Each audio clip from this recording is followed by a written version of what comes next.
Hey guys, welcome back to the channel. This is story about what if Kakashi helps Naruto to pass Chunin exams part 1. Before I start, please do support for more amazing content and comments for part 2. Do consider to subscribe my channel and share my video to your friends and check out the description as well. Let's start the video. October 10th, A.K11:00 p.m. courtyard. Normally on the nights such as this, you would think that kids would be asleep at this time. That case would have to provide a slight exception for a 6-year-old boy by the name of Naruto Uzumaki. Now if Naruto had parents, he would have not been out here, and the fact that he was the Jinchuriki of the Kyuubi no Kitsune was not helping his situation, especially since he was being chased by a slightly drunken mob filled with ninja and civilians alike. 6 years ago, a great battle was fought. The Kyuubi no Kitsune was mysteriously summoned to destroy Konohagakure, but the Yondaime Hokage, Minato Namikaze, was able to defeat it by using a sealing jutsu, but sadly at the cost of his own life. He was forced to seal within Naruto, his only son.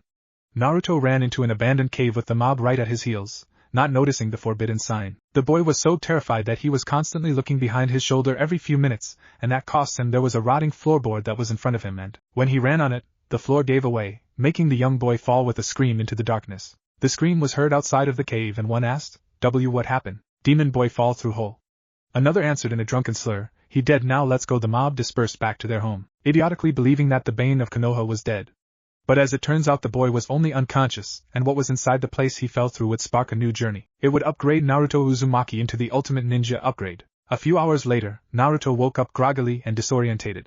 Ugh, my head, he said as he got up and touched the side of his head gingerly. Blood dried on the side and made his bangs cling to his forehead and temple. Great, another birthday and they leave me in a different place. Now where the hell am I? The boy thought to himself. He stood up and limped towards the wall to lean against the wall and find his way out. He ventured into the dark corridor until he saw a torch lit up and another, lighting the way to a door that had caution tape over it. What is this place? Naruto asked. The boy moved under the tape and opened the door, which moved slowly with a loud creaking sound. Next, the boy noticed several notes thrown askew, jars filled with misty water and preserved organs.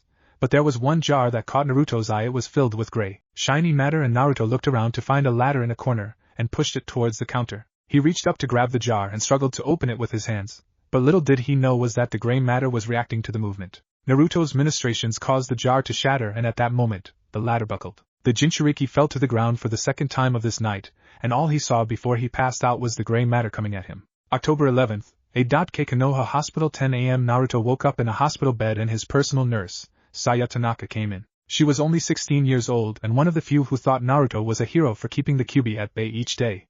Good morning, Saya-chan, Naruto said sleepily. The young nurse smiled sweetly at Naruto. Hello, Naruto-chan, are you feeling better? The blonde looked at her and replied, yeah, I feel much better. Actually, I think that this is the best that I have ever felt in my entire life. Maybe it is because that you are her, Saya-chan. Saya had a light blush from Naruto's compliment and giggled a bit. Oh, Naruto, you are too much. Saya's smiling face turned to a frown for a moment. The ANBU found you in an underground lab. Inu-san tracked you and found you unconscious with matted blood on your head. Naruto's mind wandered to the events that occurred last night, especially with the mysterious gray goop, but he absent-mindedly dismissed it. Since I am fully healed, can I go now? Naruto asked sweetly. Sure, come on, I will sign you out and then we can go see the Hokage. Hokage-ji-san? Naruto, you should respect him, he is the Hokage. But he is old, besides I do respect him. Respect's earned, not given, unlike those old farts he calls advisors believe. Saya giggled as she held Naruto's hand as she finished signing him out, and the two strode off to the Hokage's office. As they reached the secretary's desk, the lady smiled at Saya. But when she saw Naruto, she said in a crisp tone, I am sorry, but the Hokage is busy at the moment. Is that so, Kimiko-san? An elderly voice called out. Gigi-san. Naruto cried out.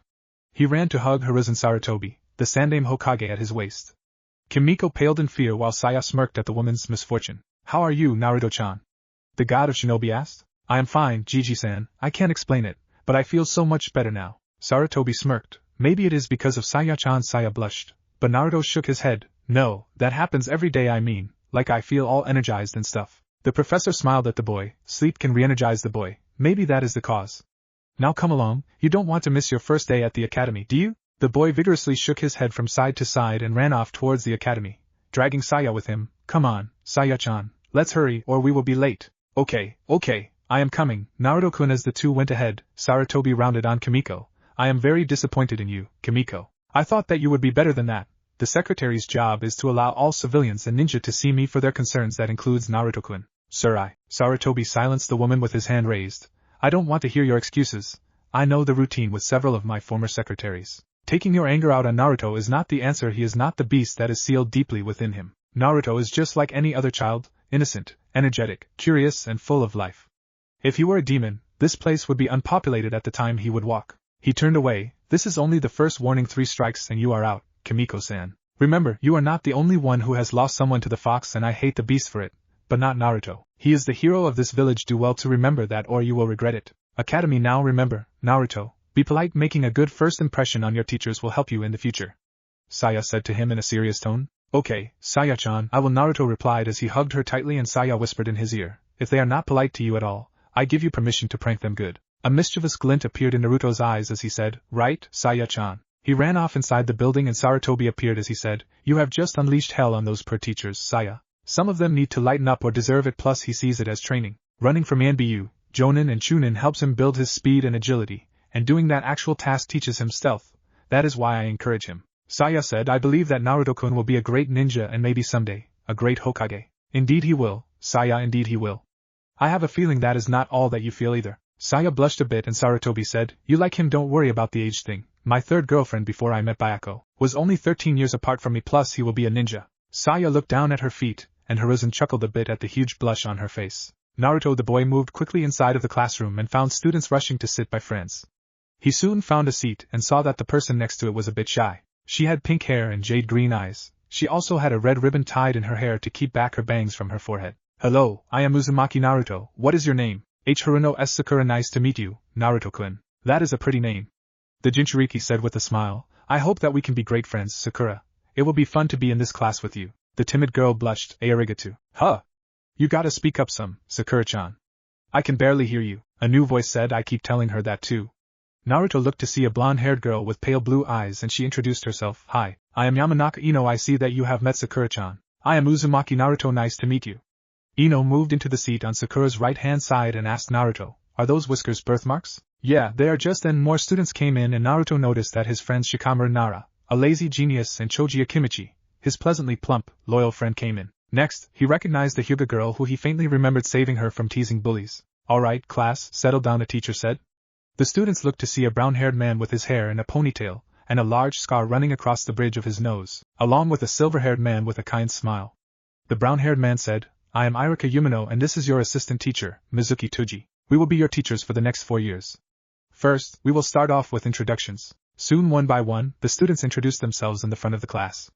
Okay, now we will be testing your physical endurance. We will be running laps, doing pull-ups, sit-ups, squats, and then speed and agility training. Follow us to the gymnasium, please. Gymnasium 10:45 a.m. Mizuki said, okay, now each of you will run through this obstacle course to test your speed and agility. First up, Abirame Shino. Each of the kids ran through the obstacle course with an average score except Shikamaru, who had the slowest time because he was too lazy to do it. Uchiha Sasuke, Irika called out. The girls including Sakura and Ino blushed as an eager boy with a dark long-sleeved shirt and brown shorts came into view. He wore the Uchiha crest on his back and had onyx eyes. Instantly you would think he was a bit emo, but his eyes held so much life in them. You may begin, Mizuki cried out. The boy shot off through the obstacle course. He weaved through the hallway where tennis balls were being fired, flying around his head and body, and then he jumped over the mud pit to grab a hold of the rock climb. The young Uchiha scampered up like a monkey and then jumped on the swing to haul him over to the finish line where a crystal orb was waiting for him. Sasuke grabbed the orb and moved through Irika, who was waiting about a quarter of a mile away. 8 minutes and 43 seconds, you were close to beating the record, Sasuke, Irika said with a smile. Sasuke nodded and walked back to his classmates with a frustrated look on his face. Why isn't he happy? He got the fastest time out of most of the students here, Naruto thought to himself. Uzumaki Naruto, Mizuki said. Naruto stepped forward and readied himself at the starting line. You may begin, Mizuki shouted. Naruto sprinted through the hallway where the tennis balls were being launched, then leaped over the mud pit to grab a ledge on the rock climbing wall, and used his momentum to escalate himself up on the top of it. Then he swung himself down and moved to grab the crystal orb. Next, he sprinted toward Irika and stopped in front of the man. Irika had a shocked look at his face and said, I am possible 4 minutes and 45 seconds, Naruto. You just broke the record. Naruto said in a shocked tone, what? I did, but I wasn't even going all that fast. Irika asked, did you have any weights that you took off? No, I have never worn weights before. Do you know how to access your chakra? Chakra? What is that? Naruto asked. Irika said, well, that is strange, you were mostly a blur to your classmates. Even I, a Chunin, had a bit of difficulty tracking you. Naruto thought, what is happening to me? Is it because of that gray matter I found last night? The Jinchuriki was lost in his thoughts as Iruka proceeded to teach them history and Mizuki taught them the basics of taijutsu. He didn't even notice the glare of Sasuke because he broke the record that his older brother, Itachi, held, which was 6 minutes and 49 seconds. Naruto's apartment, October 11, AK8:00 p.m. under 5 minutes. I did the obstacle course and broke the record. How is that possible? How did I manage to do that? What did that gray matter do to me? Is it some sort of power boost or something? Naruto asked himself as he ate his ramen. I could tell you, Naruto-sama. A voice said in his head. What the hell? Who are you, where are you, and how am I able to hear you in my head? Naruto said, looking a bit startled. The feminine voice said, this would be better if you were asleep. Hold on 1 second, Master Naruto. Program execute force sleep procedure in 5 4 3 2 1. Instantly, Naruto's eyes began to droop and he slowly fell asleep with his ramen in front of him. Naruto woke up and asked, where am I? In your mind, a gravelly voice said. This was not the voice that contacted me earlier. Naruto thought, then he asked nervously, who are you? Where are you? Behind you, Naruto. Naruto slowly turned to look behind him to see 2 glowing red cat-like eyes and large white teeth twisted in a sinister smile. Naruto froze. What the hell are you? Me? I am the Kyuubi no Kitsune, you pathetic human. Now come and release me from this infernal prison, mortal. Then an angelic voice said, Naruto-sama, I would advise you not to release the Kyuubi, for you will lose your humanity if you do. Naruto looked to his left to see a pale-skinned woman with green eyes and dark black hair, wearing a white dress. Who are you, miss? And why do you call me master? The woman replied, I am Serenity, your AI or artificial intelligence. What? When you touched that gray matter last night, I was able to absorb myself into your body through your wounds. The matter is called nanites, which are microscopic little robots that can help the body work efficiently. The reason that we were never used was because the patients died shortly after they were injected with a small sample. Naruto asked, so why am I alive now and who made you? Serenity replied, the reason is mainly because of your healing factor from the Kyuubi no Kitsune, which allows us to adjust inside you. The one who made us was Orochimaru, the snake Sannin. The Kyuubi roared, do not ignore me, release me from this infernal prison and I will think about sparing your miserable life. Naruto ignored the fox as he asked another question. So do you know everything about me and what is happening with my body, like my lineage or something? Yes, your body is being enhanced to its full potential, making you stronger, faster, sharper, flexible, etc. As to knowing about you, yes I do. Do you know my parents? Accessing cross-referencing DNA. Your parents are Kushina Uzumaki, the Crimson Princess and former Jinchuriki of our friend over there, and Minato Namikaze, the Yellow Flash and Yondaime Hokage. Naruto was shocked at the fact that his mother was a Jinchuriki and even more that the Yondaime, the one who sealed the Kyuubi inside of him, was his own father. So you are the spawn of the accursed woman. I thought I would recognize you, for her attitude was much like you, and the bastard Yondaime is your father. I will definitely kill you. When I released, Naruto growled out in anger, shut up. The Kyuubi was surprised at the level of hatred that Naruto possessed towards him. So I am the son of the Yondaime, and my mother was the Jinchuriki for you. The old man lied to me about knowing my parents. The villagers and some ninjas hated me for your attack, and I have been alone because of your damn actions. Serenity, is there any way to control the Kyuubi? Yes, but you will have to release the seal in order to control his chakra without any drawbacks. Furthermore, the way you are, you cannot survive the battle against the Kyuubi. You must be at Jonin level to battle it. Naruto growled, fine, but I don't want anything to do with you now, Kyuubi, so until the day I take your chakra, you will be silent. Now be gone from here. Naruto, with his young mind, pushed back the Kyuubi into the crevasses of your mind. Naruto! I will kill you! Kyuubi roared out. Naruto turned to Serenity. Well, I will have to train harder to defeat that fox, and I will need a lot of jutsu to work with. Serenity said, of course, Naruto-sama, but I would like to inform you about the seal. It seems that your parents infused a bit of their chakra inside you. Would you like to access it now? No, I believe that I have enough things on my plate for one night.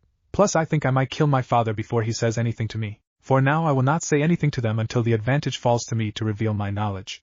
What are your abilities, Serenity? Serenity replied, my abilities are to scan and help you learn jutsu to master it completely. Also to regulate your chakra throughout your network system, as well as changing anything inside of your body. Blood type, adrenaline levels, etc. There is more information, but I can't access them at this time, mainly if Orochimaru was able to have a successful experiment. He wanted it to progress slowly to be able to control him better. I am guessing that my weaknesses are electricity. Yes, if you are hit with a right jutsu, my abilities will be hindered greatly for an unspecified time. Naruto nodded, good, I need you to extract some of Kyuubi's chakra. I have a feeling that we will need it in the near future. Yes, Naruto-sama, was her answer. The Jinchuriki allowed the Kyuubi's cage to appear once again, and he approached it once again only for its claws to come out to attack him. But Naruto grabbed the end. You should know something, Kyuubi.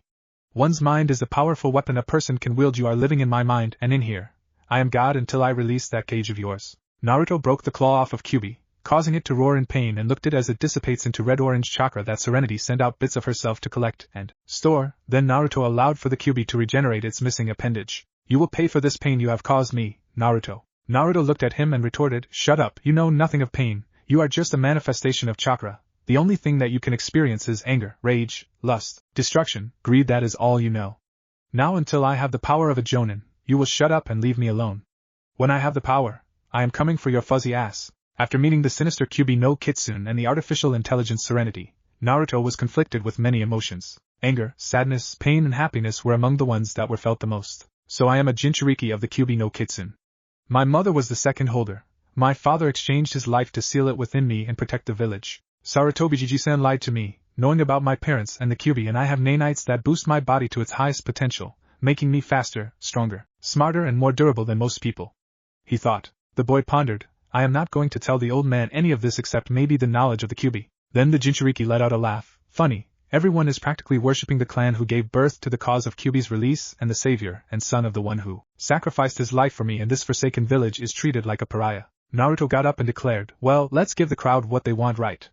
After Naruto's declaration, he threw himself into studying and training. For him to avert drawing attention to himself, he made sure that he was in the middle and developed a happy mask to fool everyone, even the Sandaime himself. Also, that was the last beating he had at the age of 6, mostly because the civilians and some of the ninja were beaten to unconsciousness due to Naruto's prowess at taijutsu. He learned every single jutsu in the library and mastered them completely due to Serenity able to replay the hand signs in his mindscape and provide the guidance in learning it. In result of that, Naruto became a bit aloof to everyone and his classmates were wary of him except his friends, Shikamaru Nara, Choji Akimichi, Hinata Hyuga and Kiba Inuzuka. Something in his soul told him that these four would be his true friends until death, and so far they were. His other friend-turned acquaintances, Sakura and Ino, ignored him mostly because of the current heartthrob Sasuke Uchiha. About 6 or 7 years ago, the Uchiha except his mother, Mikoto Uchiha, and Sasuke were killed by his own brother, Itachi. Naruto was a bit saddened at this event.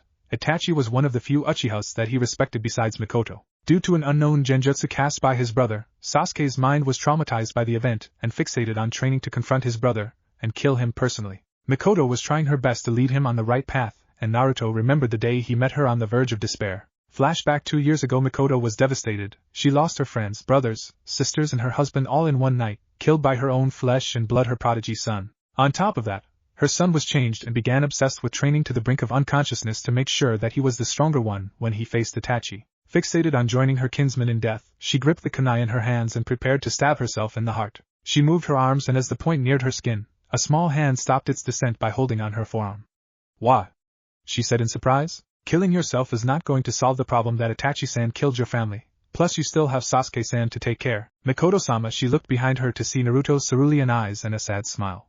He continued, "Plus my mother would want you to be stronger than that, any?" Mikoto's eyes widened. "You know? I have known for 4 months now." Mikoto bowed her head. "I am sorry that I couldn't do much for you, Naruto, but how you did. A certain fox told me, trust me, he is such a jackass. I have no idea how my mother dealt with him in the past for all those years. I am this close to making him into an Easter bunny with his mouth sewed shut," Naruto said as he thought about the Kyuubi in his stomach. Mikoto giggled through her tears. "Thank you, Naruto-kun. Thank you for making me see the light again.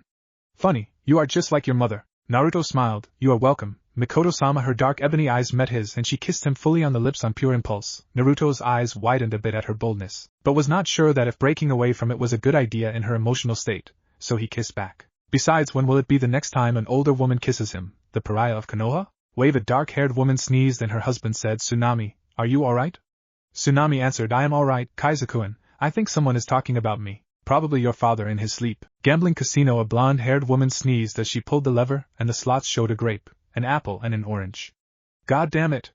she cried out. "Konoha," when their lips parted, Naruto said, "Wow, that was amazing." Mikoto was a bit shocked and covered her lips. "I am sorry. I didn't mean. Naruto smiled. "It is alright. You were emotional and it takes away the worry of me having to lament on my first kiss if I happen to die on a mission." Mikoto said, "Glad you like it. Of course, you are a beautiful woman, who wouldn't like it?" Mikoto blushed a bit, and Naruto said, "Besides, if I did have a relationship with you, Mikoto-chan, I don't think that Sasuke would approve of it at the moment, that is." Mikoto's face turned red. "But I am old enough to be your mother." "Oh, trust me, I have seen people old enough to be my grandmother with a 21-year-old, now that was a mess you don't want to see." Mikoto replied, "But you are right, if he was like Itachi, he would freak. But Sasuke was more inclined to my so-called husband, Fugaku." "I take it that you didn't like him?" "No, I fell in love with him.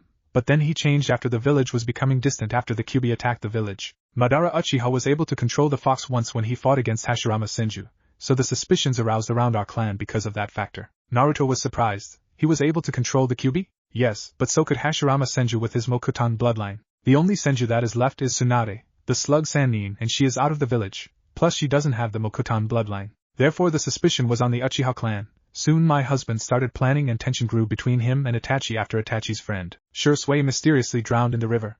Then Itachi came and attacked the clan. Naruto said, I see, so Madara was the one who sent the Kyuubi. The damn fox was right. What? But he is dead, hell. He should be twice as old as the third Hokage. Think about it, Madara and Hashirama were the only one who could be able to control the Biju, including Kyuubi. Somehow my mother was weakened and Madara was able to release and control the Kyuubi. That explains the fact that the Kyuubi appeared out of nowhere. I am guessing that my mother was attacked at my birth since that would be the most vulnerable at that time, correct? Mikoto said, why yes, when she had you, the seal that she had would weaken and the Kyuubi tried its best to get out. She told me that before she had you. She even asked me if giving birth would hurt, but it doesn't explain how Madara is alive. You said that Itachi's eyes were different, right? Yes, somehow he acquired the Mangekyo Sharingan. It is a theory, but what if Madara somehow got another level, much higher than the Mangekyo Sharingan? Do you know the history of Madara, or did he have any siblings? Yes, he did. His brother was Izuna Uchiha. They both were competing against each other and both of them acquired the Mangekyo Sharingan as well. But Madara's eyes dimmed and he turned blind, then Izuna died. Naruto sat and thought for a moment. That is it, Madara must have took his brother's eyes when he died and had them implanted into him, making the eyes adjusted to his own and got more powerful eyes, making him immortal in a sense maybe. Mikoto said, is that even possible? If it is, we must report this to Hokage-sama. Like I said, it is just a theory. Mikoto-chan, we don't know anything yet and I would have to explain everything to Gigi-san. We have to have proof to confirm it, so for now we will keep this to ourselves. In the meantime, we will need to train hard. I will need to train against the Sharingan as well as learning more jutsu. To defeat Madara or his successor, I will need to be able to control the Sharingan. Mikoto nodded. Alright, Naruto-kun. Naruto smiled and gave her a chaste kiss on the lips. There, something to remember me by until I figure something out to help you out. Mikoto said, you are lucky that you are only 10 or I would have jumped you. For some reason, Mikoto-chan, I wouldn't mind that at all. Then the Uzumaki disappeared into the night, while Mikoto returned back to her house with a small smile on her face as she drifted off to sleep. Flashback ends. Now, Naruto was seen in class sleeping. All of the information spewing from Iruka's mouth was just mainly review for the final exam. He decided to observe the classroom. Everyone was mostly the same except Sasuke. Over the years, Sasuke became cold and aloof due to Itachi and the council's interference was not helping Mikoto out either. He became an angst persona and often blamed his mother for his problems. For that, Naruto held resentment in his heart for that. His former friends, Sakura and Ino, were still loyal fangirls to Sasuke despite of all of Naruto's indirect efforts to encourage them to train. The only way Ino trained was when her father forced her to. Hinata would often steal glance at Naruto, and occasionally stuttered when she was nervous. Naruto!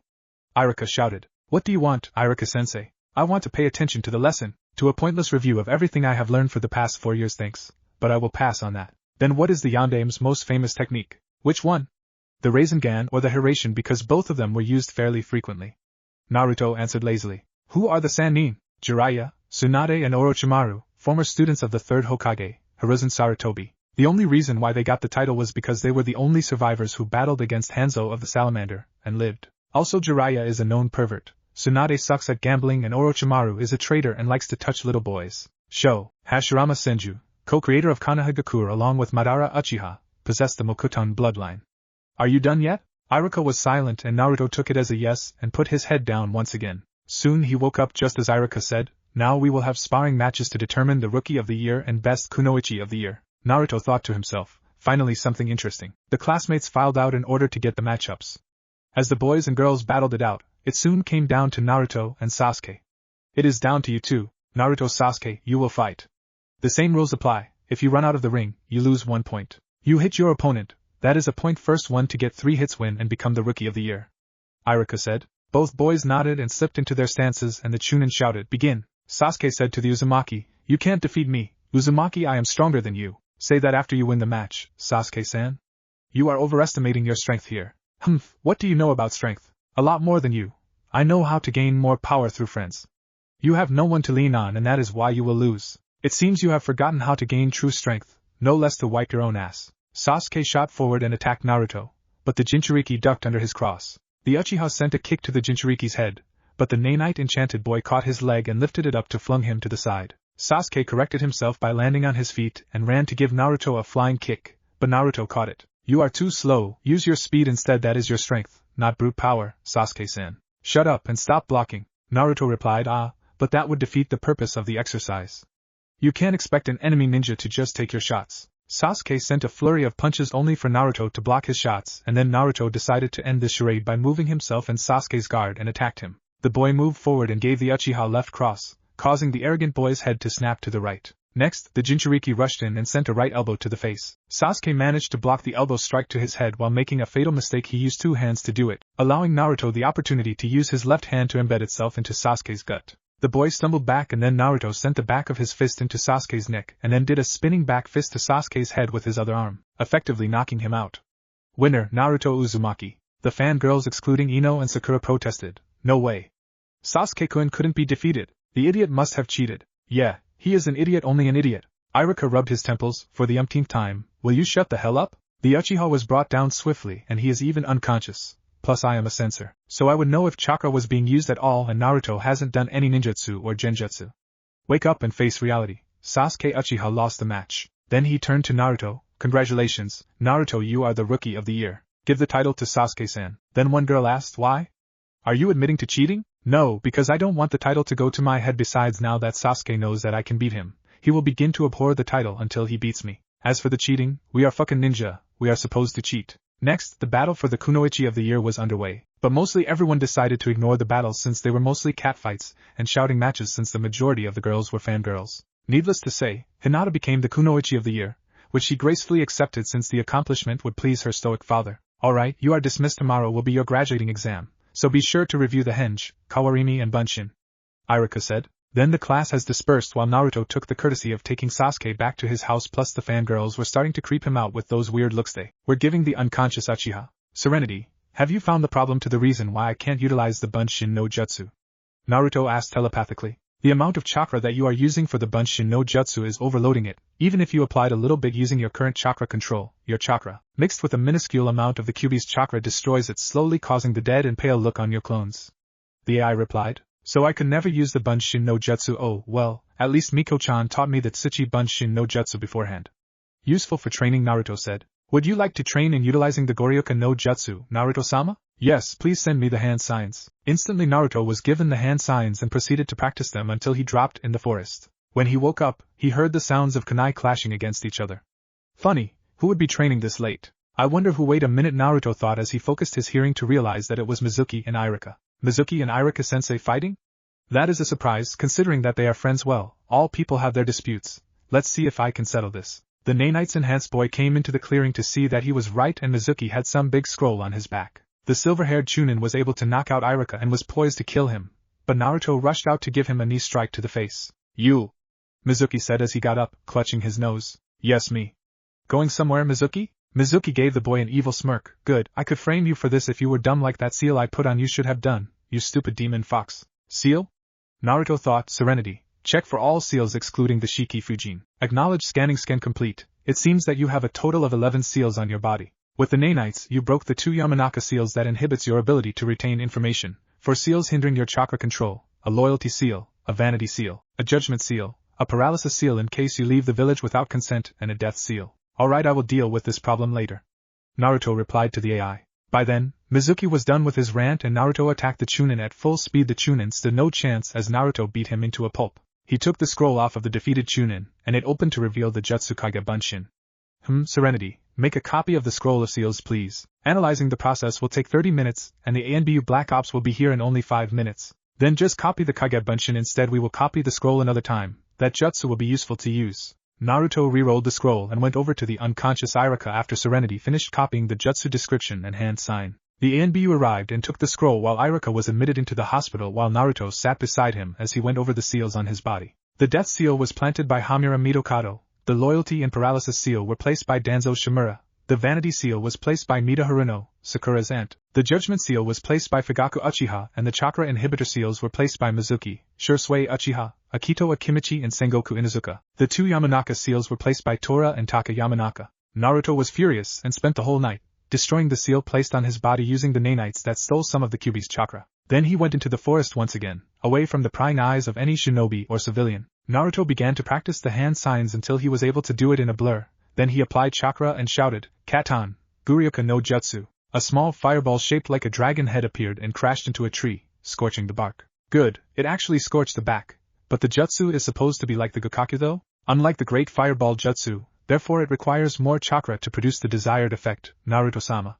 Serenity said in his mind, try again. Naruto nodded and this time, he applied more chakra to the jutsu, Katan, Guryoka no Jutsu. The fireball morphed into a dragon's head and attacked the tree, scorching the tree halfway into it. Better, but that jutsu took a lot. How much? About 25% of your reserves. But the Kage Bunshin takes up only 1%. Your elemental affinities are non-existent, but it proves that fire will be a bit difficult for you to master unless you do elemental manipulation. Naruto was now confused. What is that? According to the library database that was implanted by Orochimaru, every ninja is connected to at least one of the elements: fire, water, lightning, wind and earth. Through that affinity, you can perform elemental jutsu earlier, some more than others. Unfortunately, Orochimaru made it that I can't access this information until you are at Chunin level at least. Naruto said, clever man, it's okay, Serenity, I do want to be strong, but not too quickly to arouse suspicion about my true self. Now that is it for training, time to rest. The secret heir of the Namikaze clan strode to his home and slept. Next day later, Naruto woke up early and went into the classroom to meditate just as everyone was walking in. Many of them stared at Naruto for a moment, and continued talking. Others tried to get his attention, but to no avail. Soon the Uchiha came in and saw the so-called Dobe sitting down Indian style in his chair with his eyes closed. Hey Dobe, why are you praying? To pass this exam? Naruto said, noting, if you are praying that hard maybe you should quit. Again, Naruto said nothing, making the Uchiha bristle with anger at Naruto's ignorance. The foolish Uchiha attacked Naruto with a punch, but then the Kyuubi jailer caught the punch and cracked one eye open. Please refrain from associating with me, Uchiha. Due to our test, you are going to need that hand of yours to pass, and I would hate to have to explain it to the council why your wrist is broken. Sasuke's face began to grimace as Naruto's hand tightened around his wrist. Now dismiss yourself from my presence. Sasuke moved away as usual, rubbing his wrist, and his fangirls surrounded him. Why are you always antagonizing Sasuke? One of them said angrily at the boy. Yeah, he is the last Uchiha. Now does it look like I really care about his status? And he is not the last Uchiha. He is the last loyal male Uchiha, that is all. A/N. Alright, you all know who already passed. Just picture that Naruto used the Tsuchi Bunshin. A day later, the classmates that passed the test appeared in the classroom, sat there, chatting. Naruto chose to sit by Hinata as Irika called out their teams. He had the unfortunate luck of the draw to get the resident emo who always challenged him to a fight, Sasuke Uchiha, and on the upside, he got his old-time friend Sakura, though it would be difficult to make her see the light. Soon they departed for a break. Immediately Sasuke said, fight me, Uzumaki. Look, we already went through this situation for the 433rd time. I will not fight you unless it is deemed necessary. We are supposed to be a team and I will not have your petty challenges and selfishness get in the way of this. Alright, Sasuke-san? Naruto said in an authoritative, monotone voice. Then he stood up. I'm hungry. Do any of you two like to go to a restaurant? Sasuke huffed and Sakura was a bit indecisive. She wanted to eat, but then Sasuke would be alone, or she could stay to ask Sasuke to date her or at least acknowledge her, but he would ignore her as always. She made a decision. She chose to go with Naruto to Yakiniki-Q.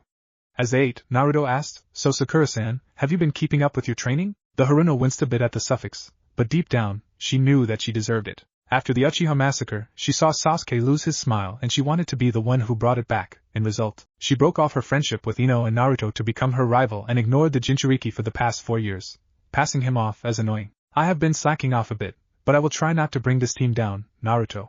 She replied after she swallowed her meat down her throat. Good to hear, but I am not worried about you that much. Sure, you may be the weakest person on our team in terms of strength, but in mind that is different. I am worried about Uchiha-san. The massacre has seemed to have a deep effect on him more than he let on.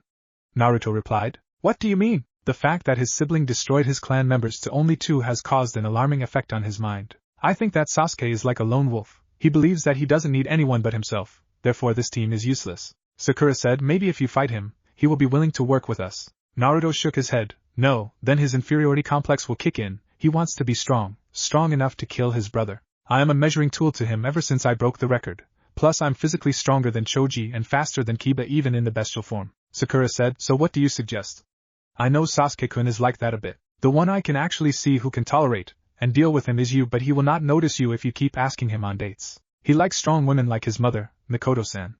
Therefore you must not slack off on your own training if you want to win Sasuke's heart and bring back his smile back. Sakura-san. Sakura stuttered, why you think that I can do it? You or Ino-san are the closest to do it, but you seem more determined than her.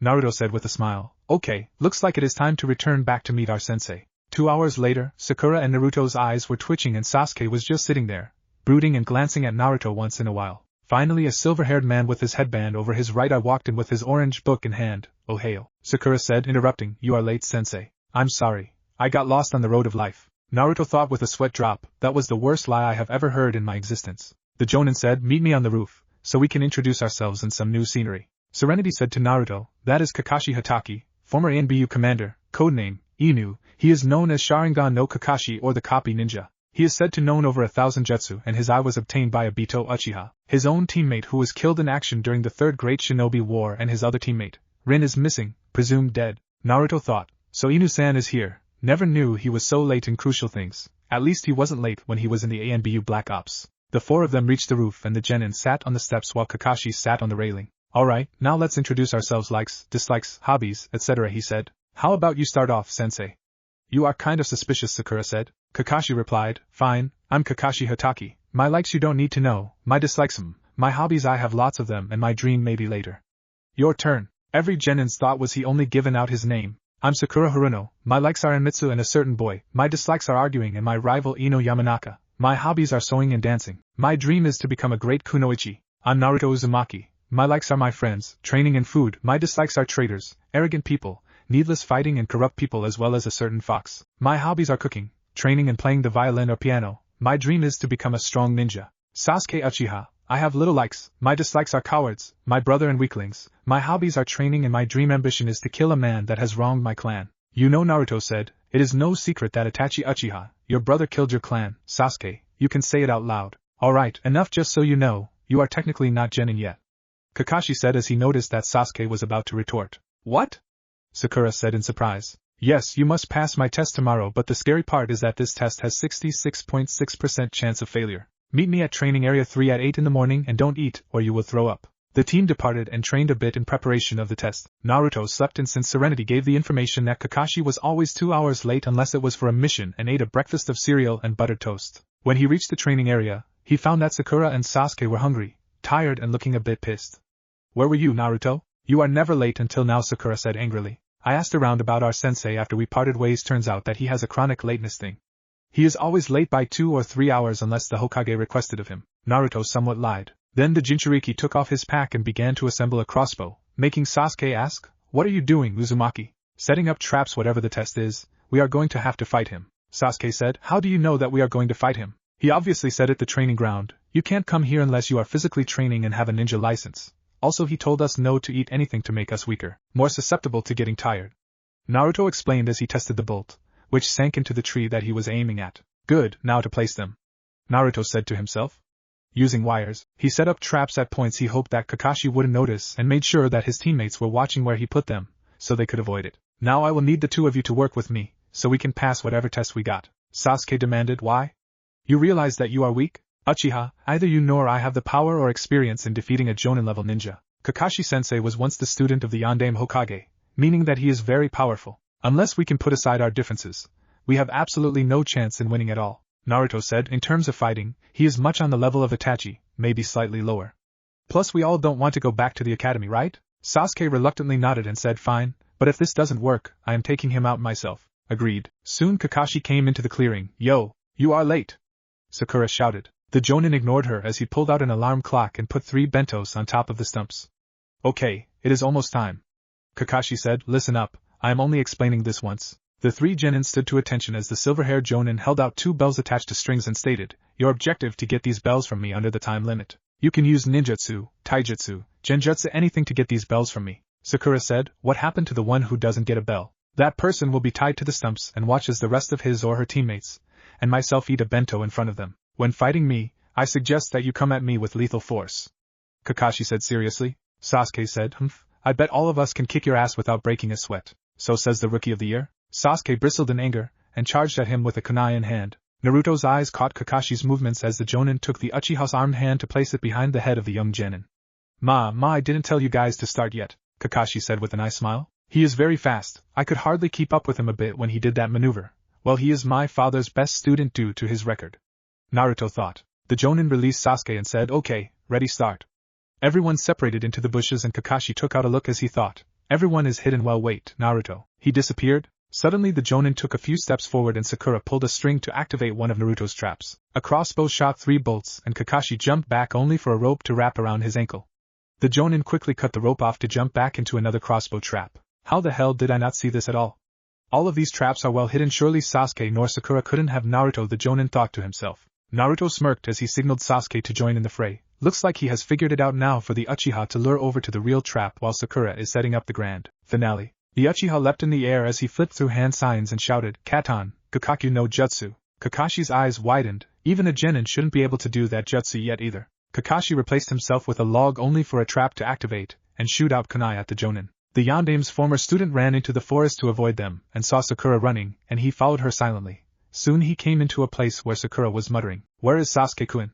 Kakashi sighed in relief and said, Sakura, behind you. She turned to see Kakashi use a seal as he stated, Megan, Narakumi no Jutsu. Sakura was silent, and then she screamed and fell backwards. Kakashi said, finally something. Then he heard Sakura shout, Fubako Hajin. The explosive tags surrounding Kakashi placed on 4 trees trapped the Jonin, causing him to be unable to move. Then Naruto came out to take the bells and said, Good job, Sakura, we passed the test regardless that these aren't the real bells. What? Sakura said. That was the Kage Bunshin no Jutsu. After one hit he slapped the clone and it dissipates into a puff of smoke. Come on, I sense that Kakashi is at the stumps with Sasuke. Stump each of you has passed. I am surprised that you 3 were able to work together despite that you didn't get the bells. Sakura said, Actually, Sensei, Naruto was the one who figured out the test and all, plus he did set up the traps. Kakashi thought. So he was the one who did it. Fits his profile as a bit of a strategist like Shikamaru. He must have convinced the 2 of them to work together through some logic. Then he said, Look at this stone. This stone holds the names of all of the ninjas who gladly gave their lives for this village, so I want you to remember this. Those who break the rules are trash, but those who abandon their comrades are worse than trash. Naruto gave a soft smile. The way he said that was kind of cool. He thought to himself. Kakashi said, Alright, while we eat I need to know what are your jutsu, strengths and weaknesses. Sasuke said, I know my family jutsu, which are all Katan jutsu, the academy jutsu, taijutsu. I don't pay attention to my weaknesses. Sakura replied, I have good chakra control, taijutsu, and only know the academy jutsu. My weaknesses are stamina and arsenal of jutsu. Naruto replied, I know all of the D-rank jutsu in this village and can perform them without hand signs, some of the C-rank, taijutsu. My weaknesses are genjutsu. Almost practically the whole library is my arsenal as of this moment. Everyone's eyes widened. What? Yeah, after each day, I went to the library to learn jutsu besides the academy jutsu. The D-rank I have in my arsenal such as the Shunshin or Kanashibari are all mastered. All I need is the chakra molding. Sasuke thought, this loser mastered his jutsu to the point of no hand signs. Just how powerful you are, Uzumaki? Kakashi said, this is particular. But he shouldn't be able to progress this fast with those seals on his mind. Then he said, Alright then, Team 7 will officially start their mission first thing in the afternoon tomorrow. With that, each of them left to their homes. Naruto was walking home until an ANBU with a Nico mask attached to her face. Uzumaki-san, Hokage-sama would like to see you for a moment. Naruto nodded silently and the woman took the young ninja to the tower. When they reached and walked inside the door, Sarutobi said, Naruto, come in. I assume that you know why you are here. Naruto said quietly, I assume that Kakashi-sensei notified you that I can do D-rank jutsu without using any hand signs and my extraordinary capabilities? Yes, that is correct. You know the whole library. And you can do D-rank jutsu without hand signs. Yes, I can. It's easier considering that I have no parents and hardly any friends. I didn't have to do anything except train, sleep and go to the academy. Most of them are clan heirs and their parents are still wary of me because of me holding the Kyuubi no Kitsune. Naruto stated. Sarutobi and Nico flinched and the ANBU said, How do you know about that? Mizuki happened to tell me before I beat the shit out of him until he turned into a meat puppet. Now the real question is why you didn't tell me about it. Most of the village's population knows about my secret except me. How the hell does that work? Sarutobi said, It was in the best interest that you didn't know about it until you were ready to know. Naruto said with a hint of anger. Oh, and when was that going to be? When I became a Chunin? Jonin? Umbu? You could have told me when I got out of the academy, so I could have figured out a way to use its power rather than stumbling on it, and going out destroying things like a common child playing with scissors. I could have potentially killed someone by accident. Sarutobi replied, That could have been one of the scenarios, so I took some precautions in the events of that scenario. So it was you who authorized those seals on me as well? Naruto questioned. What are you talking about? Sarutobi said, Don't play dumb with me, Hokage-sama. I am talking about the Yamanaka seals that inhibit my mind. You authorized it, and don't try to lie to me. I have trained myself to sense when people lie.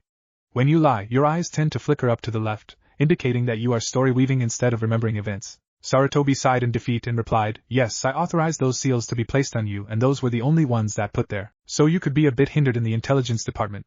But how did you know about them? I destroyed them last night. The Kyuubi was so grateful to tell me about them and in turn, I stole some of its chakra to destroy them the night Iruka-sensei was hospitalized. I understand your position, but you should have told me about this to avoid this conversation that we are having now. Sarutobi bowed his head slightly as he muttered, Just like Yakumo-san, Naruto heard his muttering due to his advanced hearing and thought, Serenity. Check the database of the whole population. Search for the name of Yakumo. Searching 30 hits on the name of Yakumo, both civilian and ninja. Narrow it down. She is a former ninja and has a seal placed on her. Yakumo Kurama, the heiress of the Kurama clan and sole survivor of the main branch.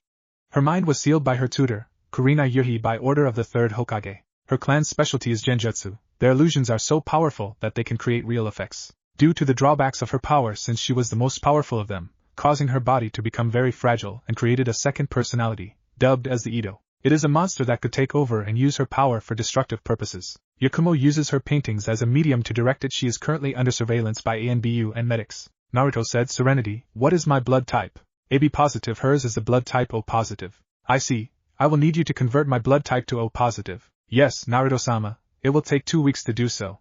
Naruto was silent and then thought, postpone that until I tell you to do so. Understood. Naruto turned to Sarutobi, who was talking, but luckily Serenity brought him up to speed, so Sarutobi or Nika wouldn't get suspicious about him talking to the Kyuubi. Naruto answered, Fine, Sarutobi-ji-san. Good, now that we understand each other for now, I will let you go. Just promise me that you will not contact the Kyuubi under no circumstances, got it? Naruto nodded. Of course I won't. The bastard was rather too rude, demanding me to release it from its prison, and he will think about sparing me. With that, he left the presence of Sarutobi and Nico to go home. Sarutobi thought, I guess that I can trust you, Naruto, but I will have Kakashi keep an eye on you. The Jinchuriki went into his makeshift work study and sat down to work on his latest project. By using some of the nanites that were infused with the Kyuubi's chakra, he could harness it without calling on the Kyuubi itself. Extracting the nanites from his blood and putting into the half-sphere of the metal gloves on top, he named it the CKX gloves, also known as the corrosive Kyuubi X gloves. Finally, it is complete. Now to test it, he put one of the gloves and it glows with a blood red-orange light as Naruto activated it by tapping the glove's half-sphere. He put it on and pointed the glove at the dummy that he set up. He soon found out that he could have the chakra cover his fist without burning himself and sent out blasts of the chakra before the nanites had to recharge themselves. He could only do 5 consecutive blasts. Each of them were the size of the average human head, and the dummy was reduced to flaming pieces. Success, but it seems that it dims a bit after each use. He took them off and then he put them aside to settle down for the night. After 3 weeks, Naruto laid low, considering he knew that Kakashi was ordered to watch over him. As soon as he caught Tora for the 55th time in his life, he decided to deal with Tora's problem. Tora, sweetie, come to mommy. Lady Shirjimi called out, and then Naruto felt Tora's claws sink into his chest and said, Lady Shirjimi, before I hand Tora over to you, may I speak? You may. Naruto took a deep breath and said, I believe that I know the problem over Tora's habit of running away. Oh, what is it? With all due respect, Lady Shirjimi, but I believe it is the way you are handling her. Excuse me? You are practically smothering Tora a bit too much. I am going to set Tora down in the middle and let her come to either of us. Hokage-sama will know the instant I use chakra at all in case you believe that I am controlling her. He set Tora down in the middle and said, Stay, Tora, good girl. Then the Kyuubi Jinchuriki went over to the end, further away from the middle, and Lady Shirjimi would have the advantage. Here, Tora, come to mommy, Shirjimi called out. Tora stiffened and looked at her once and then ran towards Naruto, who picked up the female cat and petted her gently as he walked toward the fire lady. Mistress, as of this moment, Tora is afraid of you because of the way you handle her. To prevent this, I want to help you, so Tora will never leave your side. He spent the next 20 minutes, showing the fire lady how to properly hold and care for Tora. Soon Tora grew comfortable in her owner's arms and Lady Shirjimi said, Thanks, what is your name, young man? Naruto Uzumaki, at your service, ma'am. Naruto, thank you for helping me with Tora, you took quite a risk there. Naruto smiled, taking risks to help others is a part of the ninja's job description. Then he looked at Tora as he scratched her chin. Now you behave, Tora, got it? Tora purred and let out a soft meow indicating that she was happy, and Naruto smiled. Good. Lady Shirjimi left the Hokage tower after giving him a favor card, telling him that he could ask of her or her husband. Soon Sasuke turned to the Hokage and said, Hokage-sama, can we have a better mission than doing these chores, please? Sarutobi replied, I am sorry, Sasuke, but you are not experienced enough to handle a C-rank mission, you are merely rookies. The Uchiha argued, and how exactly D-rank missions are supposed to ready us for a C-rank missions in the future? Considering the fact that most genin die on mere C-rank missions are high, going on one C-rank for at least once a month could prepare new genin to act accordingly. Naruto thought, it seems that Sasuke tends to grow a brain miraculously when he wants something. Sarutobi thought to himself, he is right, I guess we could test it. Let's see how Team 7 handles a C-rank mission. He pulled a scroll from the C pile and said, Fine, Team 7, you will escort a man back to his village, protecting him from bandits. Send the client, please. Suddenly an old man with a straw hat and a sake bottle appeared in the doorway. What is this? All I get are snot-nosed brats. The Jinchuriki replied coolly, Would you rather leave us leave you at the mercy of whoever wants you and the money you have? The man shut up quickly and Naruto said, I thought so. I'm Tazuna, a renowned bridge builder, and I expect you all to protect me with your lives. Kakashi turned to his genin and said, Team, I want you to pack for at least 2 weeks and meet back at 1100 hours. Gate Sakura, Sasuke and Tazuna came at the gate at 10:30 and then Kakashi showed up at 10:45 along with Naruto, who was wearing a tight, dark gray shirt and tight black pants with hexagon signs A/N, picture South Pole logo, traveling up to his knees. On the back of the gray shirt was a black cross. He also had his new CKX gloves on his hands, only his pointer fingers were exposed. He also had black shinobi sandals and 2 kunai holsters on each leg. What is up with the attire, Naruto? Sakura asked. I figure something is going to happen and needed to get rid of that jumpsuit. Naruto replied when in actuality, the jumpsuit was a chakra inhibitor along with the tracking seal itself, planted by one of the ANBU that hated him. His or her codename was Panther, and he made a mental note to prank and or humiliate the bastard. Then Sasuke asked, what about the gloves and gold rings around your wrists? The gloves are to regulate chakra to act as a repulsion device or send out blasts of flaming chakra. They can also burn the person or thing that I am aiming or punching at. As for the rings, they are suppressing my chakra. They left immediately, and they were silent until Sakura decided to break the silence. Sakura said, So Tazuna-san. Tazuna said, What? Sakura asked, You are from the Wave Country, right? Tazuna answered, So what of it? Sakura turned to Kakashi. Are there any ninjas in that country? Kakashi said, No, not in Wave, but there are others. The culture and customs are different, but hidden villages do exist along with their own ninja. In many countries, the meaning of a shinobi village is that it has military power. An island country like Wave doesn't hold any interference with a shinobi village and therefore doesn't need any ninja protecting them. Within the various countries, the ones that stand out are Konoha, Kiri, Kumo, Suna and Iwa. Thus they are referred to as the 5 great shinobi countries. They are ones that have leaders called Kages. The 5 Kages, Hokage, Mizukage, Reikage, Kazekage and the Tsuchikage are the ones that rule over the thousands of ninja all over the world. Sakura said, So then we won't encounter any foreign ninjas? Kakashi said, Of course not. There is never any kind of ninja combat on a C-rank mission. They passed a puddle and Naruto tapped his gloves to activate them just as he heard a whistling sound and he turned to see Kakashi trapped in a bladed chain with 2 mist ninja attached to the ends. One down, one of them said. Then Kakashi was cut into bloody chunks, and then the ninjas appeared behind Naruto as they said in unison, 2 down. Naruto crossed his arms and aimed at their chest, yet 2 down. He blasted their chest point blank, causing severe burns on the torso and they fell to the floor, writhing in pain. Sasuke rushed in with ambition to attack one of the twins mercilessly while Naruto moved to the other one and placed him in a sleeper hold. Alright, Sasuke, he is unconscious, no need to punish his face now, he said calmly and Sasuke got off of him with a blush while Kakashi appeared out of the shadows. Well done, you two. Sakura asked, How did you? The 3 ninja answered Kawarimi. Tazuna asked angrily, Why did you do that? I need to see who they were after. It seemed that they were after you, Tazuna. Care to explain why these ninja are after you and don't even try to lie? Kakashi said with a stare. Tazuna said, My village is very poor and we didn't have enough money to afford over a C rank. Kakashi said, Due to the ninja, that means that this should be a B rank, or even an A rank mission now. We are operating outside our duties now. Sakura said, I think that we should quit. This mission is way too advanced for us. Kakashi said in a serious tone, I suggest that you start telling us the reason, Tazuna-san. Tazuna said, The truth is my village is very poor and there is a super dangerous man that is after my life now. His name is Gato. Kakashi said, The Gato of Gato Company? Tazuna nodded. He officially runs a shipping company, but secretly he sells drugs, illegal items and women along with children as slaves, using ninjas and thugs to take over countries and businesses. I understand that if you don't want to continue, my daughter would be miserable over my death and my grandson would hate Konoha with his whole heart. Kakashi and Naruto's sweat dropped. We will continue the mission, the Jonin said. Tree Fortress failed? What the hell do you mean failed? A short, pudgy man shouted. If you are supposed to be the best, I wouldn't have paid big for your skills. The man took his sword and held up dangerously close to the midget's face. Do stop your bitching, there's nothing to worry about. I, with Kubikiri Hocho, will take the hit myself along with my colleague here. Gato gulped. The enemy has hired ninjas with tremendous skills and since the Oni brothers have failed, they will on guard. The man said, Remember who you are speaking to, I'm Zabuza Momochi, the demon of the mist. Later in the forest there. Naruto said, snapping a shuriken in the bushes. The 2 groups stopped as the Jinchuriki investigated to see a rabbit twitching and forth bubbling from its mouth. Sasuke snickered, Only a rabbit? You are afraid of a rabbit? Naruto took the rabbit and gave it to Sakura to pet and soothe the scarred bunny, ignoring Sasuke's comment and asked, Sakura, what kind of hair is that? Sakura inspected the rabbit and said, It's a snow hare. Naruto nodded, That is right, their fur always changes colors with the seasons.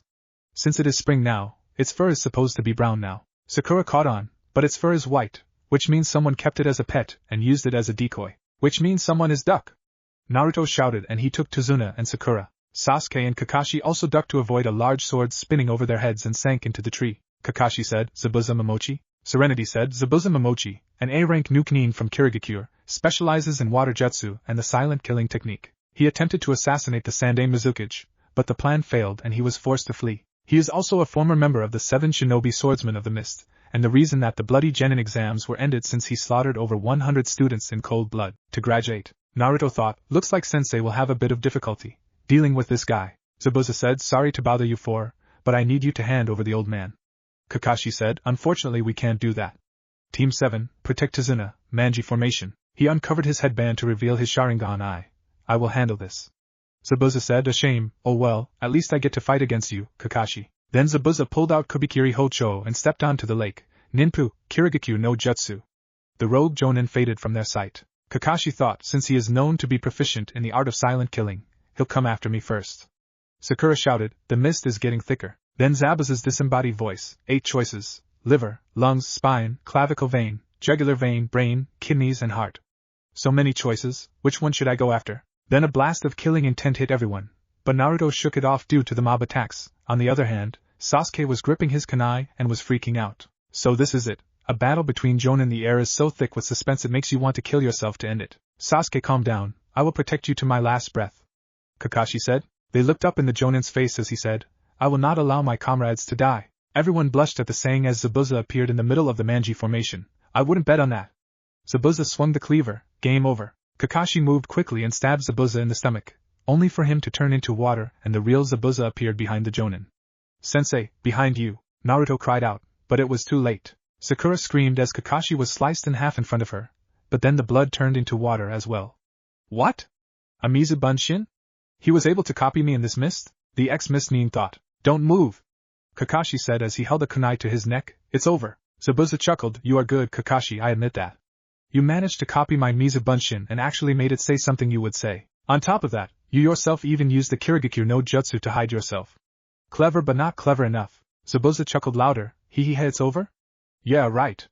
The real Zabuza appeared behind the Sharingan wielder. I am not that easy to fool. Sakura said, that one was a fake one too. Zabuza swung Kubikiri Hocho at the Jonin's head, but Kakashi ducked as Zabuza used the momentum and the pommel of his sword to send a powerful kick to Kakashi. Sakura shouted, Sensei. Sasuke thought, so he is strong in taijutsu and ninjutsu. Caltrips? Zabuza said, looking at the bank of the river, what do you think I am, a fool? Kakashi popped out of the water. Why is this water so heavy? He thought. Then Zabuza appeared behind him. Suiton, Sura no Jutsu. Kakashi cursed, damn, I was too careless. Zabuza said, it will be a bit easier if you can't move, we will finish things later. Mizubunshin no Jutsu. A clone appeared on the shore, you all play act ninja except for those 3. But you know what? A real ninja is someone who has survived numerous brushes with death. Run! You 3 are no match for Zabuza and his clone can't follow you for long. Kakashi cried out. Those who break the rules are trash, but those who abandon their comrades are worse than trash. Naruto stated as he ran forward at Zabuza with his right hand in flames. He jumped in the air and shouted, take this. Blaze rush. He put out his fist out to the Mizubunshin, scorching it into steam, and then took out a folded shuriken from his pack. Demon Wind Shuriken, Windmill of Shadows. He launched it at the man and Zabuza said, amateur. He caught the shuriken, but a second shuriken was sprang forward. But Zabuza jumped over it as he said, no shuriken can touch me. The shuriken changed into the real Naruto with a kunai in hand and replied, then how about a kunai? He launched it, and Zabuza had to move to avoid it, only to suffer a scratch on his cheek. You little brat, the swordsman yelled out, only for Kakashi to resurface in time to block Zabuza's assault on Naruto, catching the Fuma shuriken on the back of his glove. You are not touching my student, Kakashi said with a glare. Zabuza's eyes widened at the glare before regaining his composure. Good work, Naruto. Your scheme was brilliant, Kakashi said with a smile. Then he glared at Zabuza, just so you know, the same trick doesn't work twice on me, so shall we? Zabuza and Kakashi jumped away and did hand signs at breakneck speed, finally ending with the Tori sign. Suiton, Suryuden no Jutsu. Everyone watched as the 2 water dragons battled it out. So many hand signs, but in seconds, he copied them perfectly. Sasuke thought. The water fell to see Kakashi and Zabuza at a standstill. Strange, what's going on? Zabuza thought as he jumped away. He copied my movements completely. Kakashi finished reading them. Zabuza thought in shock, the hell? Is he reading my mind? Damn it, that, Kakashi voiced, freaky eye is pissing me off, right? Zabuza shouted, you can't beat me, you monkey bastard. I'll make it so you can never open that mouth again. He flipped through hand signs until he saw something unnerving. That is me? That's impossible. Is this a genjutsu? Kakashi saw his chance and shouted, Suiton, Daibakufu no Jutsu. Zabuza said, what? Impossible. He was blasted by the water vortex as he thought, he did my jutsu before I was able to perform it. His back slammed into the tree and Kakashi threw kunai, pinning him to the tree. It's over, Zabuza Momochi, he said. Can you see into the future? Zabuza said fearfully. Yes, the copycat answered, I saw your future death. Before the Nuke Nin could reply, 2 needles stuck themselves deeply into his neck. Heh, it seemed your prediction came true. The Konoha ninja along with Tazuna turned to see a masked figure in a tree. Kakashi checked Zabuza's pulse, seeing that he was truly dead. Thank you for helping me take down Zabuza, the hunter ninja said with a bow. Kakashi said, You're welcome, Hunter Nin. The Hunter Nin shined down and grabbed the corpse. Your battle is over for now, and he must be disposed of or the enemy will reveal our secrets. Then Kakashi took down his headband and fell on the floor, unable to move. Tazuna's house, are you two going to be alright? Tsunami asked worriedly. Kakashi answered, We should recover in a week and Zabuza will have to do the same. Sakura shouted, With you down, how can we defeat someone that even you couldn't defeat? Training first thing in the morning. Kakashi answered, Okay, today I am going to teach you how to climb trees using chakra only. To do so, you must send chakra to the soles of your feet and walk, or in this case, run up the tree. Use your kunai to mark your progress if you fall off and then try to surpass that mark. If you can master this type of exercise, then there is no jutsu that you can't master, Kakashi explained to his team. Naruto, Sasuke and Sakura pulled out their kunai from their pouch and ran at their designated tree in front of them. Sasuke moved up quickly on his tree, but then he accidentally put too much chakra and crushed the bark. He pushed off the trunk and managed to cut his mark on the tree before he bounced off from tree to tree until he landed on the ground. Naruto ran up his tree for a bit, and then he felt his controls slipping, so he grabbed a branch and sat on it before he lost his footing and slashed his mark. He noticed that he was slightly behind Sasuke, but it was due to his own capacity of chakra. This is easy, Sakura said, and everyone looked to see that Sakura was sitting on a branch way higher than Naruto. Looks like the one with the best chakra control is Sakura, Kakashi said with his lone eye smiling. Then he thought, but I would never expect Naruto to get close to Sasuke that easily in this exercise since he has the most chakra here, exceeding my own. Naruto jumped down from his position and tried again, getting much farther than where he marked at. He went back to the ground again as he thought, this is interesting, so the objective is to find the right amount of chakra to use. You do too much and you will crush the tree, and if you do too little, you don't stick and fall off the tree. I was a bit close, time to see if I can get this the right way. The Jinchuriki walked to his tree and put his foot on the tree. When he was sure that he had the right amount, he placed his other foot on the tree and slowly walked up his tree. Sasuke looked at the Jinchuriki and was incensed that he was surpassing him in this exercise as Naruto came back down a few minutes later from reaching the top. Naruto noticed this and walked towards him and whispered, I know that you don't want my help, but if you want to master your own jutsu and this exercise you will need to calm down. Sasuke thought to himself, calm down? What is that supposed to wait? If I become calm, I can become focused on this exercise to find the right amount of chakra to use. Alright, Dobe, let's see if your theory is correct. Sasuke ran up the tree and got farther than Naruto's second mark on his third try, and he smirked. Looks like you were right, Naruto. Alright, looks like everyone has gotten the hang of it. Now if you want to increase your chakra capacity, you can keep doing this exercise until you feel slightly exhausted or out of breath. So Sasuke, Sakura, you have the option of continuing if you want. Naruto, you can do other training and tomorrow, you will guard Tazuna, Kakashi instructed. Naruto nodded at this and Sasuke said, wait a minute, why doesn't he have to do the exercise anymore? Because Uchiha, I have the chakra capacity rivaling the average Kage level shinobi, and Sensei did say that it was optional, but it would be a waste of time doing the exercise with my chakra levels. As to why I have that much chakra, which is probably your next question, I believe that I have inherited it from one of my parents or something. The Jinchuriki bowed respectfully to Kakashi and said, I will be at the house. Then he turned to walk to the house and unsealed his new blueprints of his latest projects. One was a metal gauntlet with a hidden blade mechanism. Another was a small disc that explodes on impact, and lastly a leather glove that was covered with metal and had claws on the end of the fingers too. He also wanted a crossbow, but the ones in Konoha were made out of white pine or Douglas fir. He needed something made out of hickory or oak. He was lucky enough to find out that Wave Country had an abundance of oak trees. Now all he needed was a blacksmith to mold the bolts and make the gauntlets. So he ventured into the town and found a blacksmith at work. Hello, kid, are you a bit young to be wielding a weapon? The man asked. He was a bronze-colored man with a beard and appeared to be in his 40s, wearing a black vest with an apron and blue pants. His hair was a dark purple and his eyes were forest green. Yes, my name is Naruto Uzumaki. I am a ninja and a bit of an inventor. The name's Nakoshi Murama.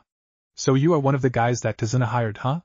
What do you need? I want you to make 2 gauntlets. One made out of metal and the other one will be leather with metal covering it to protect my hand. The metal gauntlet will have a 4.5-inch blade hidden inside of HT. Also I need at least 100 bolts for a crossbow. Do you have enough metal for that? Nakoshi replied, unfortunately I don't. I have been making weapons for Gato's men. It is the only reason why my establishment is still up. But I will have to thank them a bit since the money I used was for Tazuna to hire you guys. Naruto took a scroll from his pouch and unsealed a large slab of metal that he had. Will this do? Nakoshi smiled. This is enough to make twice of your bolts, and have some left over to make your gauntlets. It will take me about 3 days to finish all of them. Naruto nodded and he said, here are the plans, I will be back to pay you when it is finished. The Jinchuriki went in the woods to see Sasuke running up the tree again and Sakura was resting against her tree. Serenity, check chakra levels of subject Sasuke Uchiha and subject Sakura Haruno. Naruto said and his eyes became cybernetic and dilate much like a camera's lens to scan their bodies. Sasuke Uchiha currently has 34% of his chakra left and Sakura has only 40% of her chakra. Serenity replied, I guess I could help Sakura out tomorrow, she looks very tired as it is. Naruto thought to himself, time to train. The secretive boy moved to a tree and began to practice his taijutsu moves and combos of punches and kicks until Kakashi recalled each of them back to the house at the end of the day for dinner. March 23rd, A.K2:00 p.m. Bridge. Naruto was hard at work. He decided to kill 2 birds with 1 stone. Using Kage Bunshin to help work on the bridge as well as keeping a close eye on Tazuna was a good idea. Since the Kage Bunshin wasn't a big deal on his reserves, he also realized quickly that information was given to the original user after a clone was dispelled. He knew that for him, it was the ultimate training regimen for a person like him. Huh? What do you mean, you want to stop Chi-Chi? Tazuna said in utter surprise and disbelief. Naruto glanced over to see his client arguing with his old-time friend. Chi-Chi replied, it's too dangerous to work on this now, Gato is much too strong. Tazuna gritted his teeth and replied, fine, but I am not giving up. He can threaten me all he wants, but I will not stop until this bridge is finished. Chi-Chi, you don't have to come in tomorrow. The old man picked up a board and turned to work on the bridge. Later on, Naruto and Tazuna went to the grocery store to buy food, but the Jinchuriki frowned at the state of the village. There was hardly any food and he was shocked to see that a mere child was forced to resort to begging to get food and saw how his eyes lit up when he gave him some candy. I am going to make sure that this bridge is completed. No one will stop us this from happening, Naruto thought as he clenched his gloved fist. That night Sakura noticed a torn picture on the wall, prompting Tazuna to tell the story of Kaisa's life and death at the hands of Gato. Naruto went towards the door and Sakura asked, where are you going, Naruto? It is dark outside. To train a bit, I might be late.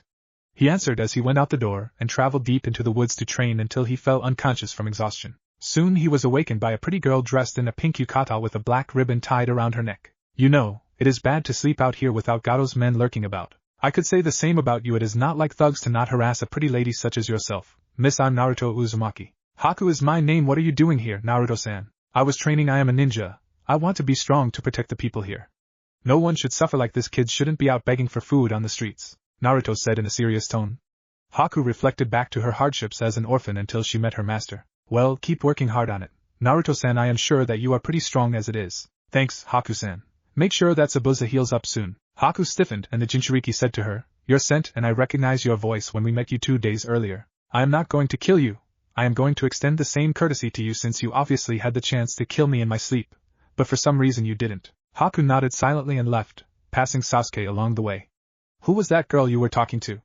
Sasuke asked his teammate curiously as he watched her. She was the one who graciously woke me up before you arrived here. In exchange I was helping her collect herbs for her sick father. I never did catch her name though, Naruto replied. Sasuke dismissed the answer and said, whatever, come on, Kakashi needs us to watch Tazuna-san again. The Jinchuriki nodded, knowing that this mission got a bit harder. Could he really kill Haku after all, since he caught a glimpse of sadness in her eyes that she didn't want to kill as well? He would have to find that out when he faced her along with Zabuza later in the week. March 25th, AK7:00 p.m. Tazuna's house. Team 7 came in the house, joining Tazuna's small family for dinner. Each of them has mastered a jutsu from Kakashi over the week and they were a bit happy. Sakura learned Magen, Narukami, Sasuke learned Katon, Hausenka and Naruto learned Suiton, Mizurappa. Inari glared at Naruto, who noticed and asked, what's wrong? Why do you even bother to try hard at all? No matter how hard you train, you are no match for Gato and his men. No matter how hard you boast or how hard you work, in the end, when you are facing the strong, the weak are always killed. You guys come in here, laughing and smiling like idiots. No one can defeat Gato, no one. Naruto sighed, whatever, kid, I am going out since I lost my appetite, and before I might do something that I will regret in the end. So good night, Tsunami-san, Tazuna-san. But Inari had to get the last words in. I would hate to be you. You know nothing about this country, yet you are being so nosy about it. What the hell do you know about me? I am different than you. You are always acting as if everything is going to be fine and being all cheerful. You know nothing about suffering. Slap. Naruto backhanded the boy across the face, making Inari clatter to the floor. Don't you ever assume that people have not suffered at all, boy. The things that I have been through, you would have never survived.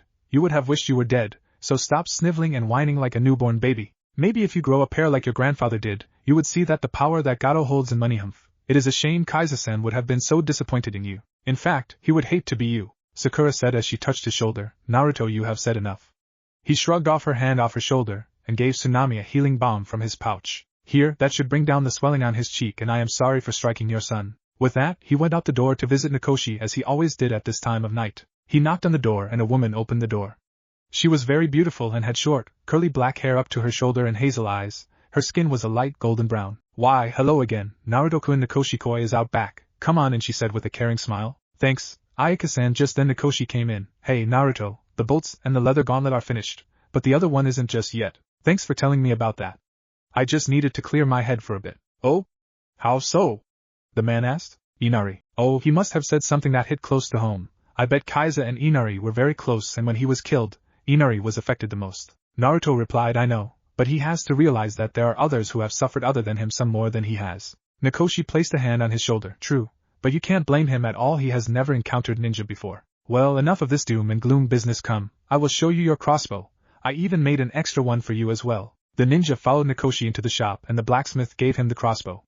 Naruto took a bolt and placed in the crossbow, then shot it at a makeshift target. Amazing, there is almost no heavy recoil from it, Naruto said as he placed it back down and went to get the bolt. Then he noticed a sword. It was a black sword that resembled a cross if you held it at the blade. 3.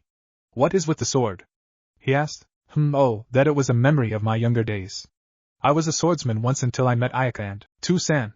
Naruto turned to see a 6-year-old girl with black, curly hair like her mother, and her father's green eyes with tan skin, wearing a blue nightgown, run up to Nakoshi for a hug.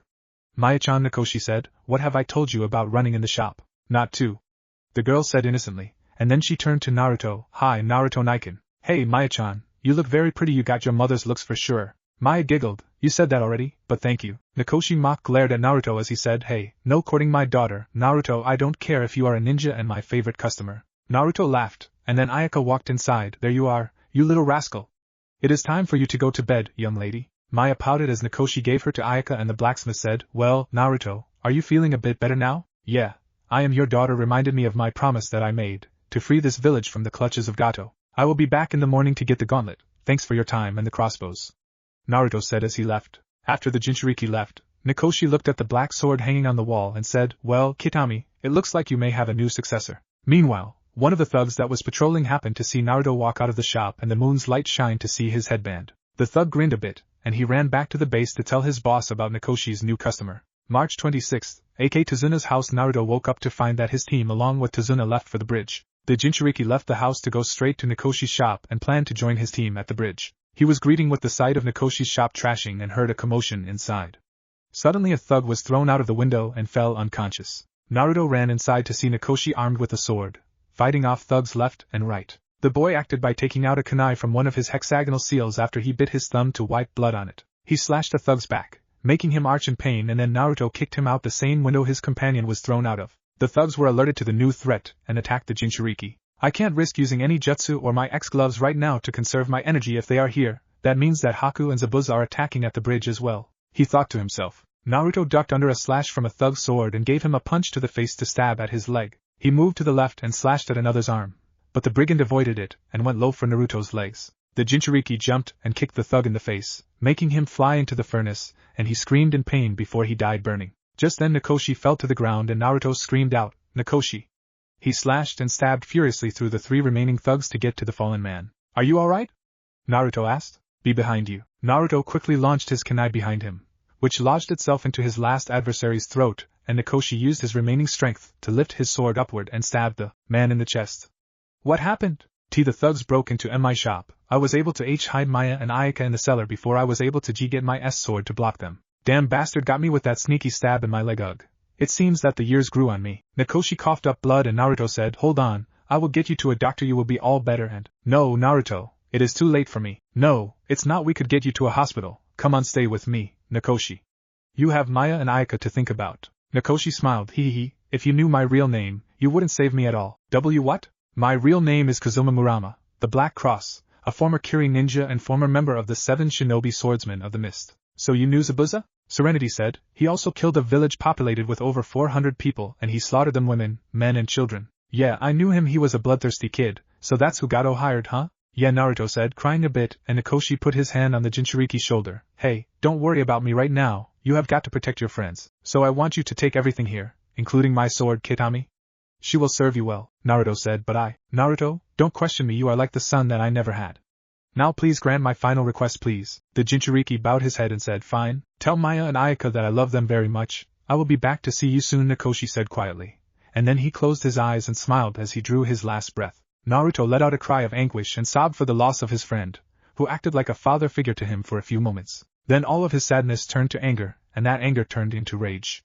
Naruto quickly got up and geared up for war, taking everything. He sealed the weapons into a scroll and took Kitami to seal in his hexagonal sign on his upper right thigh. Next, he went to the cellar and opened it to find Ayaka coming out with a flying pan swinging wildly. Naruto caught her wrist, saying, Ayaka, it's me Naruto. She opened her eyes and said, Naruto-kun, where is Nakoshi-kun? The Jinchuriki said, I couldn't save him, I came too late, it is probably my fault.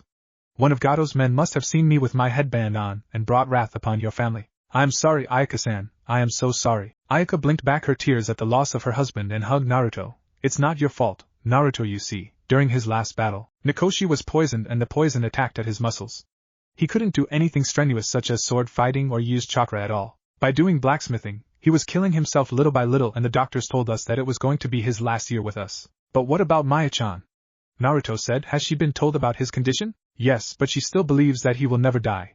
But I do think that she knows that Nakoshi will be gone, that is why I let her spend so much time with him. Ayaka said sadly, he was always optimistic when things would go from bad to worse. Naruto nodded silently and turned away. Ayaka-san, please don't let Maya-chan come into the shop until I am finished taking out the trash, then I am going to find the person who ordered the hit and kill him, Gato and possibly Zabuza. Naruto spent the next minutes taking out the bodies with the help of his clones and burned their corpses, which were covered in oil, and used the katon, Kakashi, on them. Next, he took Nakoshi's body, which Maya was crying on, and sadly pried her away from it to bury him beside the house. Then he cleaned the shop, making it devoid of blood on the ground and the smell as well. Alright, I want you two to stay here. If I don't return, come to Tazuna's house because I will possibly be incapacitated.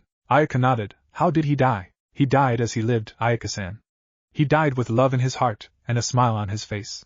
He said. Maya cried out after Naruto left, I hope you killed them all, Naruto Naiken. The Jinchuriki ran out the door towards the bridge with a look of murder in his eyes. He reached the edge to see Sasuke on the ground, but Naruto suspected that he was in a death state like Haku did with Zabuza. When the girl dropped her mirrors and went after Sakura and Tazuna, Naruto leapt out of the shadows and thought, they will all pay for this injustice. Haku looked up in shock to see that the Jinchuriki come down upon her hard and fast. With quick thinking, she made a ice saban and blocked his assault.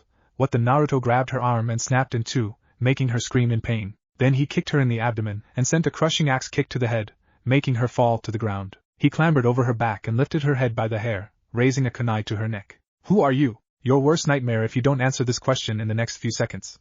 Did you order some mercenaries to kill a blacksmith by the name of Nakoshi Murama? No, who is he? Naruto didn't answer for a moment and then answered, he was a friend almost like a father to me. Quickly, he knocked her out using the ring of his kunai on her head. Naruto moved from Haku's seemingly dead body and moved towards Zabuza and Kakashi to see that the demon of the mist was held down by Kakashi's dog summons. Wait one moment, sensei, I need to ask Zabuza something. Naruto said as he approached the two of them. Kakashi looked over at Naruto with his jutsu slowly dispersing from his hand. I don't think, he voiced out. Naruto glared at his sensei for a moment, making Kakashi shut up. Then he turned to the ex-Mist ninja and asked, Zabuza, did you kill a man named Nakoshi Murama? So what if I did? Zabuza said with a defiant look. Naruto said, wrong answer, Zabuza. He activated his glove, giving off a powerful flame than ever before. He didn't even register it. The boy held the corrosive flames at the Jonin's chest. Answer me. Zabuza grimaced in pain for a while and then he screamed out as the boy pressed it closer. Ag.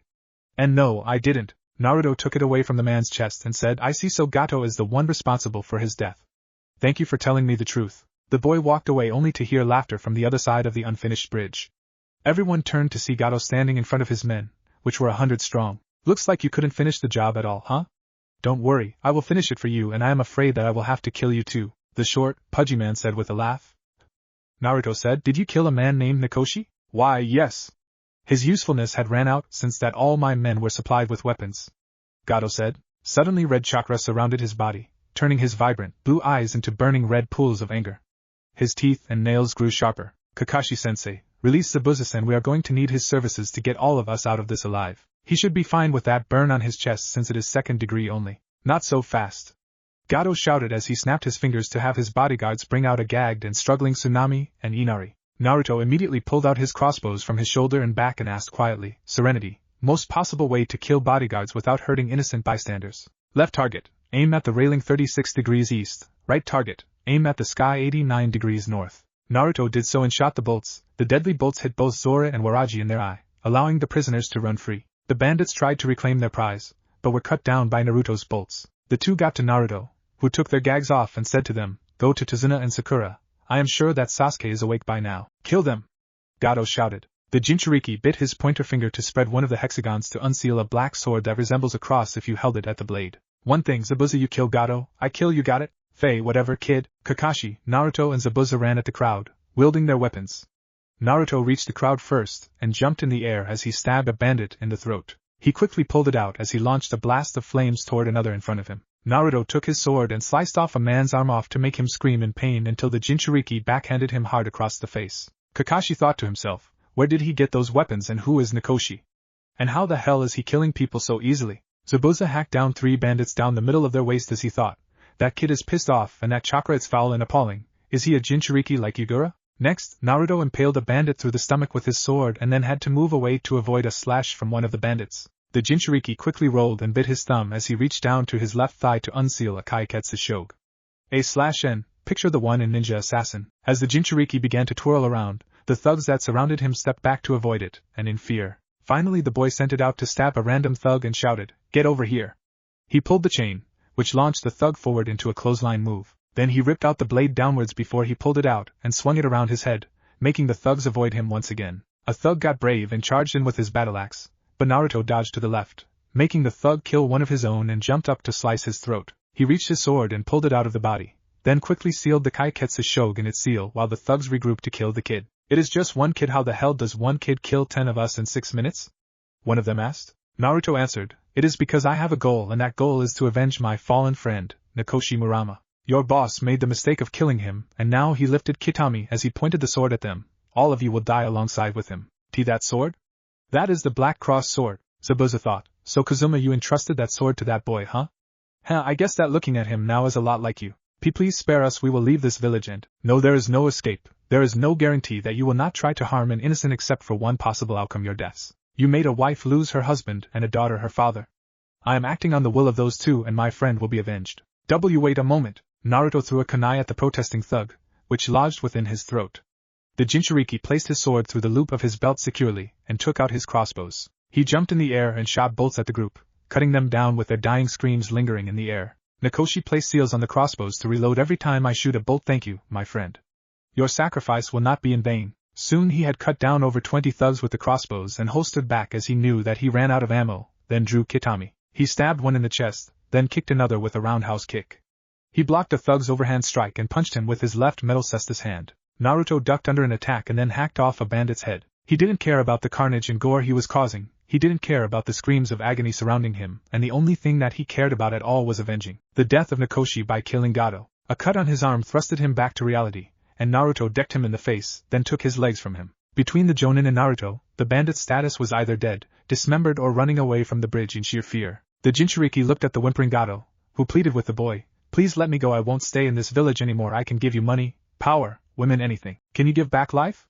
"No, you can because of your greed. A woman and daughter are crying for the loss of their family member." Naruto stabbed him in the shoulder and pulled out a crossbow while putting his foot on the cast. "Because of your actions, I lost a friend." He shot Gato's hand, pinning him to the floor and making the man scream in pain. "Because of you, this village lost a great man. No, 2 of them, and you want me to spare you?" Naruto said coldly. "Don't make me laugh, you son of a bitch." He kicked him across the face and said, "This is for Ayaka, Inari, Tsunami, Tazuna and Maya Resquiescat and Pace, asshole." He unleashed his hidden blade and stabbed Gato in the throat. The business tyrant died with a gurgle and he suffered as the light left his eyes. The Jinchuriki sheathed his blade and walked away only to throw up on the ground as the adrenaline left his body as well as his demon's chakra. Kakashi moved to his student and said, "Naruto, are you okay?" The blonde replied, "Yeah. I am, just give me a minute, sensei." The Sharingan wielder thought for a moment and decided to wait to ask about his sudden anger and those weapons. He said, "Kid, that was one of the most sadistic things I ever saw from someone of your age. Or even take your apprentice and leave." Naruto said without looking at him at all, "Nah, I think I'd better stick around here with you. Running from hunter ninjas are no fun anymore. Plus I think you need someone who can teach you how to use that sword." The ex-shonen replied. "Fine," Naruto said, "be my guest." Then the boy passed out on the ground, but luckily Kakashi had caught him before he fell to the ground. I guess using the Kyuubi's chakra and the kills made him shut down a bit. He thought to himself, it looks like I will have to ask him when he wakes up. On the next day, Naruto woke up with Sakura sitting beside his head. Oh, you are awake, the Haruno said. I'll get sensei. The silver-haired man came in and asked, how are you doing, Naruto? Fine, I have some explaining to do, huh? Who is Nakoshi? He was a blacksmith. He was the one who made the bolts for my crossbows and my gauntlet. When I went to go pick it up, I found him almost dead. He told me to take his weapons, all of them, and tell his wife and child that he was sorry. I did so and promised to get justice on Gato. And the sword? Naruto said sadly. He was Kazuma Murama, the former Black Cross. After a life of killing, he found Ayaka, his wife, and settled down. He had a terminal illness that affected his muscles. Even blacksmithing was killing him. He would have had a year left if he continued. Kakashi was quiet for a moment. I'm sorry, Naruto. It's alright, Kakashi-sensei. My vengeance is complete now. I feel that Nakoshi can rest now, but I am going to miss him. He was like the father that I never had. Naruto noticed Kakashi wince at the implication, and then he asked, so when are we leaving? In a week we have to repair the bridge since some of the damages were inflicted on it. Alright, answered Naruto. Then Tsunami said, Naruto-san, there is someone by the name of Ayaka here to see you. The boy got up and left to the door to see Ayaka and Maya. Hey, you two, the boy said as he came downstairs with a smile. Naruto Naiken. Maya cried out as she hugged Naruto. Did you beat all the bad men? Naruto replied as he knelt down to the girl. Yeah, we beat all of the bad men, Maya-chan. Maya hugged the blonde-haired ninja, who held her close, and a single tear fell down from his face. Sakura thought, Naruto. Soon after the week was done, the whole population of Wave came to see the ninja off, including Haku and Zabuza. Well, I guess that this is goodbye. Tazuna said to them. Don't worry, we will come and visit you guys someday, Sakura said with a cheerful smile. Inari started to cry, but then Naruto said to him, look sharp. The Jinchuriki smiled and said, smile when you cry, that way you are crying happy tears. Also do me a favor. He knelt down to Inari's level and said, take care of yourself and Maya-chan, got it? Inari nodded, and then Naruto hugged Ayaka and Maya. I will see you soon. The Jinchuriki left, but Tsunami quickly hugged him and whispered, thank you for saving me and my son back there, and take care of yourself. Naruto nodded and ran off to reach the ninja. Konoha Team 7, along with Zabuza and Haku, went inside of the Hokage Tower. Sarutobi said, hello, Team 7, may I ask why is Zabuza here unrestrained? The swordsman said, I am here on my own free will. I was on the opposite side on Kakashi's team. I saw that Naruto here has acquired a sword from a former member of the Shinobi Swordsmen of the Mist. Therefore I am obligated to train him for a month, and then leave. The Hokage said, I see, alright, I will allow this and give you temporary status as a ninja. If you try anything suspicious, your life will be forfeit, understood? Zabuza nodded and the Hokage said, alright, Team 7, you are dismissed, and you have 2 weeks off for successfully. Kakashi, I will expect the report by tomorrow. Actually, Hokage-sama, I can give my report now. The old man nodded and handed 2 headbands that had the kanji for temporary to Zabuza and Haku.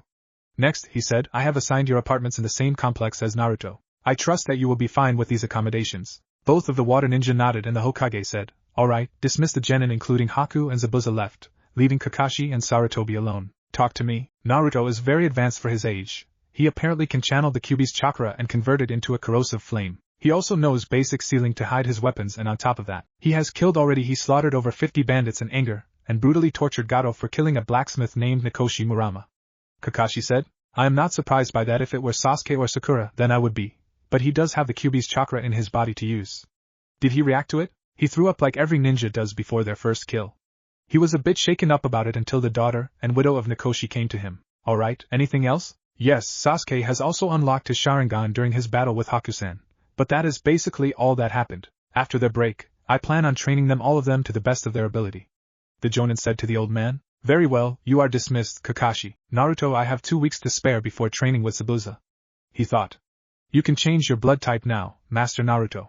Serenity replied. Alright, let's do it. Program execute Operation Blood O. Commencing. Naruto felt himself lull back into unconsciousness, and he was suspended in his mind. There, he was trapped for 48 hours to train his mind while his body was being changed on the inside. After the 2 days were completed, Naruto woke up, stiff, and he got up slowly, stretching his unused body. Then he strode over to one of the training grounds to find a young girl training. That is Hinata Hyuga, the heiress of the Hyuga clan.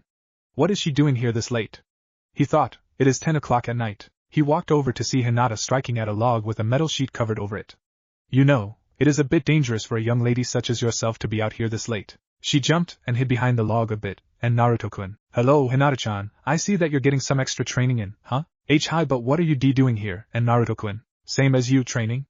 I was asleep for a couple of days, so I came for training as well. Then I saw you here and figured that we could train together. Training with Naruto-kun alone, Hinata thought. Naruto-sama, this girl's pheromone levels are rising off of the charts. Any more and I believe that she might faint. Naruto chuckled as he replied, alright, Serenity, thank you. The Nanite enhanced boy said, well, what is your answer? Hi. Naruto said, okay, I want you to attack me, don't worry about hurting me. I have a high pain tolerance. Hinata nodded and got in her gentle fist stance. Then the Jinchuriki moved in his taijutsu stance. Alright, come at me. The Hyuga attacked the Uzumaki, but he was dodging the attacks very easily.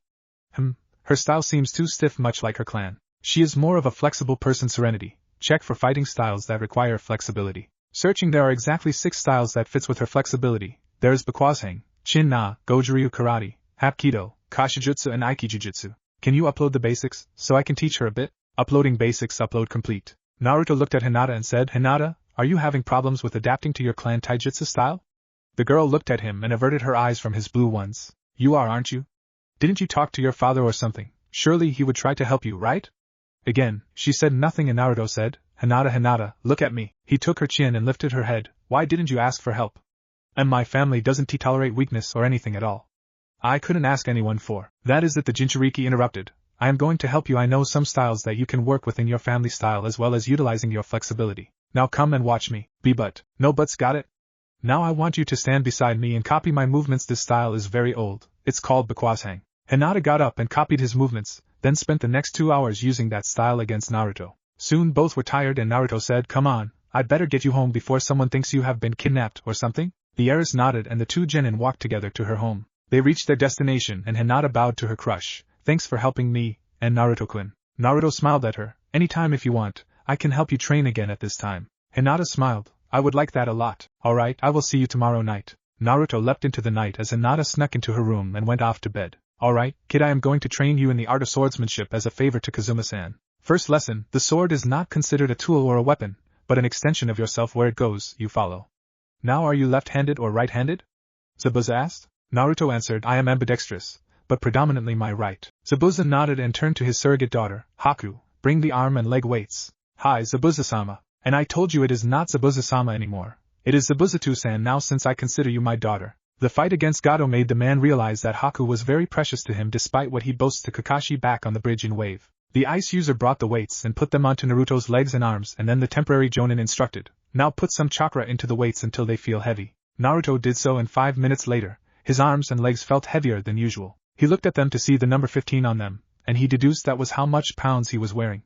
Alright, your limbs have 15 pounds exactly. Wearing these will help you increase your speed of your swings, punches and kicks. I am going to let you regulate them to see how serious you are about this. If you slack for the slightest moment, I will drop you from your training, understand? Hi, Zabuza-sensei. Good, now give me 100 up and down strikes, 100 side swipes and 100 diagonal strikes both ways.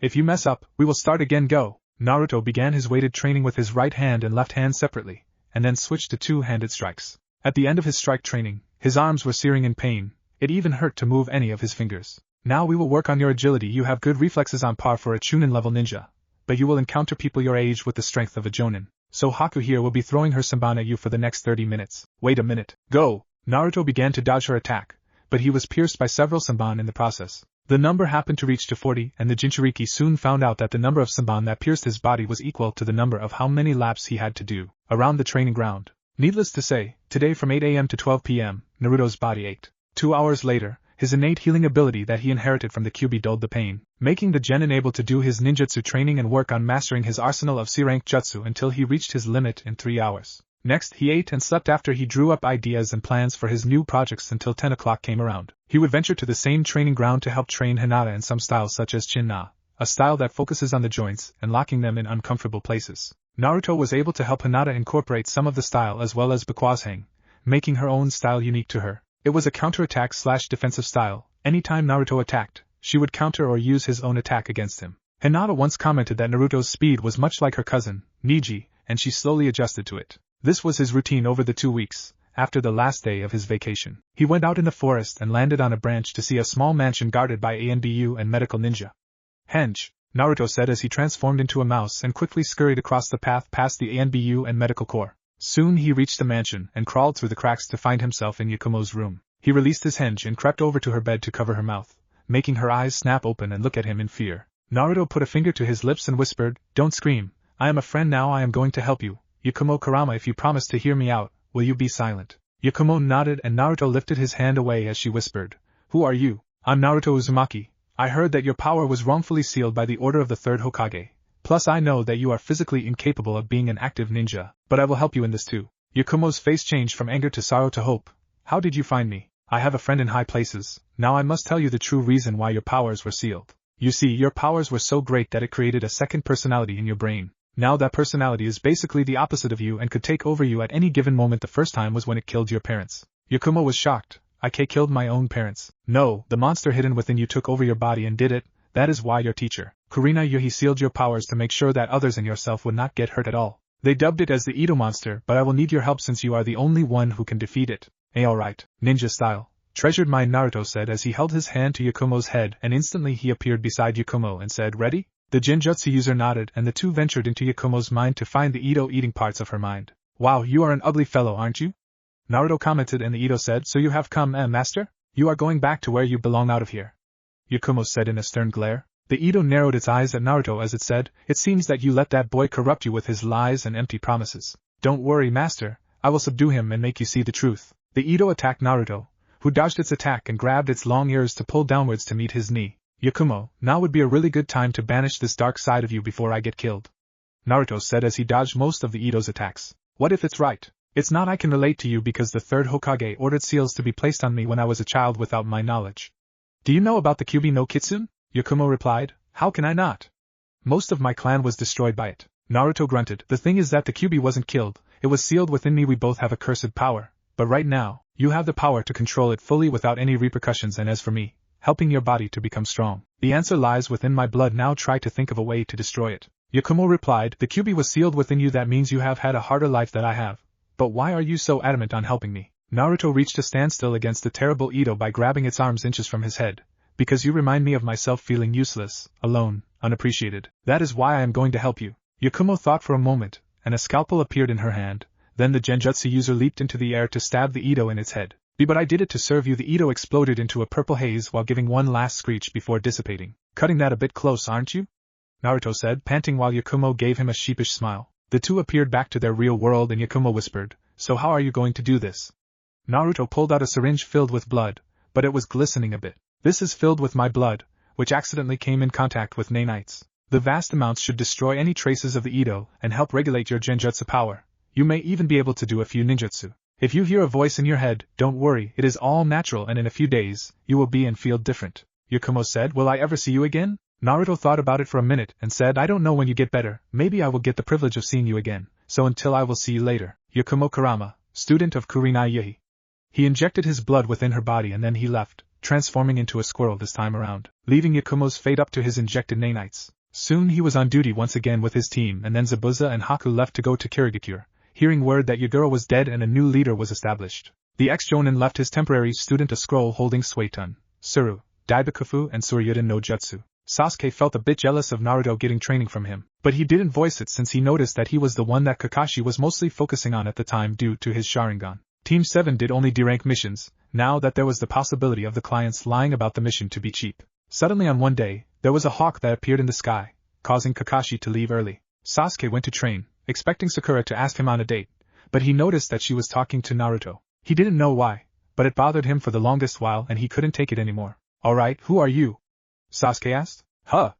The Haruno said in confusion. Who are you? You haven't talked or pestered me about a date, you haven't squealed my name in a month, so who are you? Naruto smirked. Why, she is Sakura Haruno, a kunoichi. She was asking me for tips on her training regimen. Perhaps you have some to teach her, Sasuke. Damn right I do. I bet that I can help her better than you, Uzumaki. Then by all means, prove me wrong, Rookie of the Year. Sasuke growled. Tomorrow, 3 p.m. after team meetings, training area 3, I will show you some of my jutsu. The Uchiha stalked off, missing the sly smirk on Naruto's face and the shocked one on Sakura's own. Did he basically just ask me to train with him? Yes, it is a bit of a surprise to me too. I never thought he would ask you so soon. Thought. Naruto said with a smirk. Sakura asked. Naruto, you are smirking. Although I have ignored you for years, I do know that your smirking means you did something. I did, though Sasuke did all of the work for me. He loves attention, and strong women much like his mother. Since he has awakened his Sharingan, and I won't train with him, but I have been training with you means something. To get to me, he realized that he must get through you first, and since me and Kakashi have gotten you up to par to a high genin level, a spar with Sasuke should push you to your limits. Sakura gasped. Why, you planned this? Yep, surprise. You are now closer to Sasuke than you have accomplished in your years at the academy. Now remember, never mention his brother or family around him, etc. It is a touchy subject, and as a gift, bring some tomatoes, not sweets or fruit. He hates anything associated with his brother to that point, especially Pocky. I only do it to piss him off, which I find hilarious. Sakura nodded and she went off in the distance. Naruto went to a shinobi shop called the Heaven's Earth, and a tall man with short, slick-back black hair and gray eyes with tan skin turned from his customer. Welcome, I will be with you there shortly. Naruto nodded solemnly and grabbed several shuriken packs, 2 fishnet shirts, a coat with tattered edges and a cowl up to his neck, slightly covering his chin. Then the man appeared and said, "Hello, my name is Tenchi Mugawa, is that all?" "Yes, and I have a question, do you make weapons as well?" "Yes, we do, we are the second best at making them besides Lord Iou." Naruto nodded and unsealed Kitami, making Tenchi raise an eyebrow, and someone gasped out, "That is Kitami, Kazuma Murama's sword, the legendary Black Cross. How did you manage to possess such a weapon like that?" Naruto turned to see a young kunoichi wearing a pink Chinese shirt and green pants. In her holsters were 2 handheld scrolls and her hair was tied up in 2 small buns, making her look like a mouse, and had brown eyes. "Yes, it is, miss, and how I got her is the owner gave it to me." "Gave it to you? If you don't like the answer then fine, because that is all that I am saying about it. But you must have encountered him, or something." Ten, that is enough. The boy obviously went through some things that he doesn't want to disclose to get that sword, Tenchi said to her sternly. Then he turned to Naruto. "Please excuse my niece, she has a hobby of learning about weapons wielded by legendary ninja other than Tsunade." Naruto replied, "Can you repair her please and sharpen her as well?" Tenchi nodded and took her in the back. "Your name is Uzumaki Naruto." "Alright, Naruto-san, see me in 5 days," Tenchi said. Then the Jinchuriki walked out of the store after paying for his equipment, and Tenten muttered, "Uzumaki Naruto, huh? Most people would brag about that they killed one of the legendary 7 shinobi swordsmen of the mist. But why doesn't he?" Tenchi looked at her and said, "Tenten, don't pry into someone's past or you will regret it. If he wanted to tell you about it, then he would. Something must have happened to him when he encountered that man, so I suggest that you don't ask him at all or else." "Yes," Uncle Tenten said, but her thoughts were exactly the opposite. She decided to follow this Naruto Uzumaki when he would come back to the shop again. Meanwhile, Naruto's weights were up to 40 and he noticed that he was getting better with his agility. Serenity was able to access low Chunin information and found out that the Chunin exams were coming up in 3 weeks' time. For some reason, it seems very important that Naruto suspected that Orochimaru has something involved with it, and to lie about the nanites would be hard to do it without Sarutobi being suspicious about the information, plus there were ears on every wall. Luckily, he found a scroll with seals. The easiest one happened to be a seal that blocks out noise or anything else, and it was made by Minato Namikaze. Due to Serenity's tinkering, she was able to let Naruto have X-ray vision for a brief moment, and found it hidden in a compartment connected to a library desk. "Looks like I will have to tell them everything, huh, Serenity?" Naruto said. "It is up to you, Naruto-sama, but ultimately this information could save someone's life in the near future," Serenity said. The Jinchuriki nodded and went over to the Hokage Tower, meeting no resistance against the secretary. Just then a man walked out with Yakumo, who was wearing a Konoha headband from the office and walking. The Genjutsu user looked up and noticed Naruto's eyes, but Naruto smiled at her and placed a finger to his lips, making her eyes widen in recognition just as the Uzumaki entered the room. "Hello, Hokage-sama." "Hello, Naruto, what can I do for you?" "No, Hokage-sama, it is what I can do for you," Naruto said in a serious tone as he placed the seal on the wall. "How did you find this seal, Naruto?" Sarutobi asked. "Library in a hidden compartment. Now I have recently stumbled on some classified information involving the upcoming Chunin exams and your former student, Orochimaru." "How?" "Remember 6 years ago, when your ANBU found me in Orochimaru's lab, I accidentally was messing with a jar with gray matter filled inside of it. The jar broke and the gray matter traveled within my bloodstream. They are called nanites. They enhance my strength, speed, agility, eyesight, everything. I believe that he made these before he moved on to something else since none of his subjects survived the injection." Sarutobi said. "So Orochimaru made those nanites and they are the reason for your condition and your knowledge of the seals as well as the Kyubi?" "Yes, I was able to take a small portion of the Kyubi's chakra to input into my gloves, CKX gloves. Unfortunately, I can only do 5 consecutive blasts before it has to recharge for 12 minutes. You made those gloves yourself? I thought Kakashi told you about them and some of my abilities as well, since you told him to keep a close eye on me as well, Hokage-sama. Although I have lost all of my trust in you, I can't let innocent people die because of my selfishness, so I trust that you will heed my warning seriously," Naruto said with a raised eyebrow. Sarutobi replied, "Don't worry, Naruto, I will heed it. Orochimaru, now, is a dangerous criminal whose ambitions must be stopped. Your orders are to keep this crucial information to yourself. I will alert all Chunin and Jonin personnel to be ready for anything during the Chunin exams. Thank you for notifying about it." "You are welcome, Hokage-sama." The boy tuned to take off the seal and moved to the door until Sarutobi's voice stopped him. "Naruto, I know that I have betrayed your trust, and it is very much likely possible that I will never regain it from you, but I am very sorry for my poor decisions. I should have told you about when you finished your graduation from the academy and trust you about how to deal with it." Naruto nodded silently and left the room while Sarutobi sighed and leaning back into his chair. "Minato Kushina, I messed up badly. What do I do now?" A mysterious wind blew some of the paperwork across his desk, but miraculously, the ones that were requested by Shinobi stayed put. Sarutobi looked at it, and then he turned to the windows. They were closed, making the old Hokage let loose a smile. Thank you, it looks like the civilian council will get a rude awakening. Kimiko! The secretary rushed in the office. Hi, Hokage-sama? Send for Taka and his squad. Tell her that she is to notify the council for an emergency meeting, the Shinobi side only. Hi, Hokage-sama. Sarutobi nodded and then began to look his paperwork with renewed vigor. I will set things right, Naruto, and after this meeting, I will need to start training again. I have been acting too much like a politician than a shinobi. At that moment, the pictures that held the previous Kages almost seemed like they were all smiling down at Sarutobi as he did his paperwork and sorted the civilian side to give it to them. The god of shinobi has returned to his post. Council room, why have you called this meeting, Sarutobi? Asked Danzo curiously. I have just received some information that one of our S-rank missing ninja will be returning to visit our lovely village and attempt to bring about its destruction, Sarutobi replied. Who would that be, Hokage-sama? Is it Itachi Uchiha? Suminozuka asked in mild fear. Itachi was one of the best, and there was no doubt in her mind that he could very well destroy this village with the information that he held in his head. No, it happens to be my old student, Orochimaru. Shikaku Nara asked seriously. When will the invasion happen and who was the informant? He will be coming in this upcoming Chunin exams, and as for the informant, the person asked if they would remain anonymous.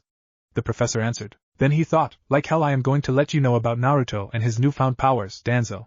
I know that you have been wanting of his power as a Jinchuriki. He continued, all personnel except for Genin will be notified of this matter secretly. The Genin must not know anything to keep up appearances. Some of your children may be entering the exams, but I'd rather keep them in the dark than making them paranoid. Choza replied, but Orochimaru could, very well, infiltrate this village as a Genin. I know, but Orochimaru could have spies posing as Genin or even have Genin posing as one of our own, therefore I can have the Genin be notified of this information. Also, it is easier to pose as a Genin than a Chunin or Jonin since most of them come through me for missions and I have a photographic memory. We must lure him into a false sense of security. We must use it to our advantage. I know that it might sacrifice some of the lives of our young generation, but I have no choice and this matter cannot be avoided. This is not a democracy, Choza, the Hokage said firmly with his steely gray eyes. Everyone shuddered as they all knew that the professor was back. Danzo, I will give you authorization to activate A and B route, although you have already started without my consent. After we suppress this attack, I repeat, you will disable it completely and have them integrated in our shinobi program, or you will be replaced from your position. Is that clear? Hi, Hokage-sama. One more thing, Danzo, no more recruits. I understand that you care for Konoha as much as I do, but killing off their emotions by making them kill their brother or sister is not the way. Yes, emotions do bring hate, but they can also bring love and understanding. We may be weapons, but we are sentient, understand? Understood, Hokage-sama, Danzo said calmly. Excellent, now on to another matter. Suddenly the Hokage was interrupted by the civilian council barging in with Mida Haruno in front, and Sarutobi said, right on time. What is the meaning of this, Sarutobi? Why weren't we, the civilian council, notified of this emergency meeting? Mida cried out in anger while the shinobi council frowned at the blatant disrespect. To answer your question, Mida, I have recently decided that the civilian side will not be involved in shinobi matters at all, and also you all will appoint someone among your group to do your own paperwork. Kimiko, bring it in please. The secretary came in with a cart filled with papers up to the brim, and the Haruno declared, you can't do this. The civilian council has always been involved with the shinobi for 4 generations, and I am changing that rule now. Discussing about disputes in businesses or marital affairs is not the concern of the Hokage unless one of the spouses is an active or retired shinobi. Now, as of this moment, you are denied access to anything that involves a shinobi, so I suggest that you all see your way out of this room along with your paperwork, or I will have the A and B throw you out in the streets. The people will not stand for this. One of the members said in protest. Then I suggest that you tell the people that this is a dictatorship, and if they don't like it, they can suck my left testicle. Sarutobi said with a cold smirk. Damn, Naruto has been rubbing off on me, he thought. Most of the shinobi laughed openly, chuckled or smirked at Sarutobi's choice of words, while the civilian council walked out sullenly. Then the Hokage turned back at them. Now every patrol will be in groups of 5. No goes off alone. Got it? The shinobi nodded and Sarutobi said, good, any questions? Inoichi Yamanaka said, you seem to have a lot of trust in this informant of yours, Sarutobi-sama. How do you know that this person is not lying? Trust me as I say this, Inoichi, my informant has no reason to lie to me at all, considering that person has people in this village that they care about deeply and can't bear to have innocent people die because of their poor decision to not reveal the information. If they are lying, then there is no reason not to be alert since it is Orochimaru. He is no laughing matter since I was the one who taught him. Anything else you would like to ask? Nobody said anything and Sarutobi said, very well then, all of you are dismissed. After doing a D-rank mission, Kakashi looked up to see a hawk circling in the air and said to his team, alright, team, you're dismissed for today. I have to report about today's mission. He disappeared in a puff of smoke and then Naruto turned to Sakura. So how is training with Sasuke? A bit brutal, he is way faster than I am. But I realize that I have more power than him, she replied, and Sasuke absent-mindedly rubbed his jaw. Naruto smirked at the not-so-hidden gesture and said, I see, well, I better go now, I got stuff to do. Wait a minute, Sasuke said, how come you never try to train with us or hang out? Naruto raised an eyebrow. Sasuke, you never hang out or anything, plus I don't train with you because I don't like to be used as a measuring tool at all. Also I don't like to intrude on anything that you two do at all, and you have been bitching for my techniques for the past week, Sasuke said with a scowl. I know, but I need those jutsu to kill Itachi-san. I know, hell, everyone knows about it, but having a whole bunch of jutsu will defeat him. You practically go ballistic on anyone who has associated or knows information on Itachi. Plus I beat you in a spar after just mentioning his name. What do you know? You never lost anybody at all. My family is all but gone. The Uchiha shouted in anger. What about your mother? She is still there, if you died fighting against him. I don't think that she would be able to bear it on her shoulders or even forgive herself for letting on the path of the Avenger. You are lucky that you even have a family. You don't know what it is like to not know about your parents, what they look like, how they were like, or even if they had loved you at all. If I had one choice to switch places with someone, it would have been you. Sasuke was surprised as Naruto walked away at that note, and Sakura cried out, Naruto. She turned to Sasuke. I hope you are happy. Sasuke, Naruto has done nothing but try to help you to become stronger by giving you hints. He is right. You do have a superiority complex. I wouldn't have gone so low to jab at the lack of family he has at all. She ran after Naruto and Sasuke thought to himself, why do I feel sad all of a sudden? He looked at the disappearing Sakura for a moment, and with a hidden resolve, he moved to go after her. Meanwhile, the Jinchuriki moved towards his apartment, but then he let loose a small smile. Konohamaru, Moigi, Udan. You three should know that a rock doesn't have eye holes or perfectly shaped corners. The three academy students came out from underneath their disguise and Konohamaru said, as expected of my rival, I see that you three are wearing my goggles. Are you causing Iruka-sensei hell? He asked. The three nodded and Moigi said timidly, Naruto-kun, can you play ninja with us? Sure, Moigi-chan. Naruto said with a smile, and then a feminine voice cried out, Naruto. The Jinchuriki and the kids turned to see Sakura. Sakura. Are you okay, Naruto? Yeah, I am fine now. The Haruno noticed the three kids and knelt down to their level with a smile. And who are you three? Please don't ask, Naruto said, but it was too late. I'm Moigi, the sassiest kunoichi in the academy. I'm Udan, I like algebra. And I'm Konohamaru, the strongest academy student, and together, we are, the three said in unison while making a pose, the Konohamaru core. Naruto and Sakura sweat dropped at it. But then Konohamaru asked, so, lady, do you want to play ninja with us? Sakura looked at Naruto, then back at them. Sure, I have nothing better to do. The two genin played with the three students until Konohamaru accidentally bumped into a person. He was wearing a black jumpsuit with cat-like tips on the hood. He had purple face paint markings and a bandaged bundle on his back. His companion, the girl beside him, was wearing a gray skirt and had fishnet stockings on her left thigh and right ankle. She also had a large fan folded up on her back. The boy grabbed Konohamaru by the scruff of his neck and Naruto said in a stern, polite way, excuse me, sir, but I am going to have to ask you to put him down immediately. No way. The boy answered, he bumped into me and that is rude. He had to learn how to respect his elders the hard way and I abhor little shrimps. Immediately Naruto disappeared and the boy felt a kunai at his neck. You shouldn't underestimate young ones, they could kill you in the future. Now put him down, and I will not ask a third time. The blonde woman thought to herself, I didn't even see him move. She slowly reached for her fan behind her and Sakura's voice said from behind as well, I wouldn't move if I were you, miss. Naruto commented, well, that was fast. Sakura, you have been using weights. The same ones as you. Naruto, now where were we? Yes, this should be the part where you put our little friend down on the ground gently. The blonde woman said, Kankuro, put the brat down now. Kankuro set Konohamaru down, and the two Konoha genin moved by the kids just as Kankuro reached behind him to get the bundle off of his back until a pebble struck his hand. Really not a good idea. You mind telling us what you are doing here in our village?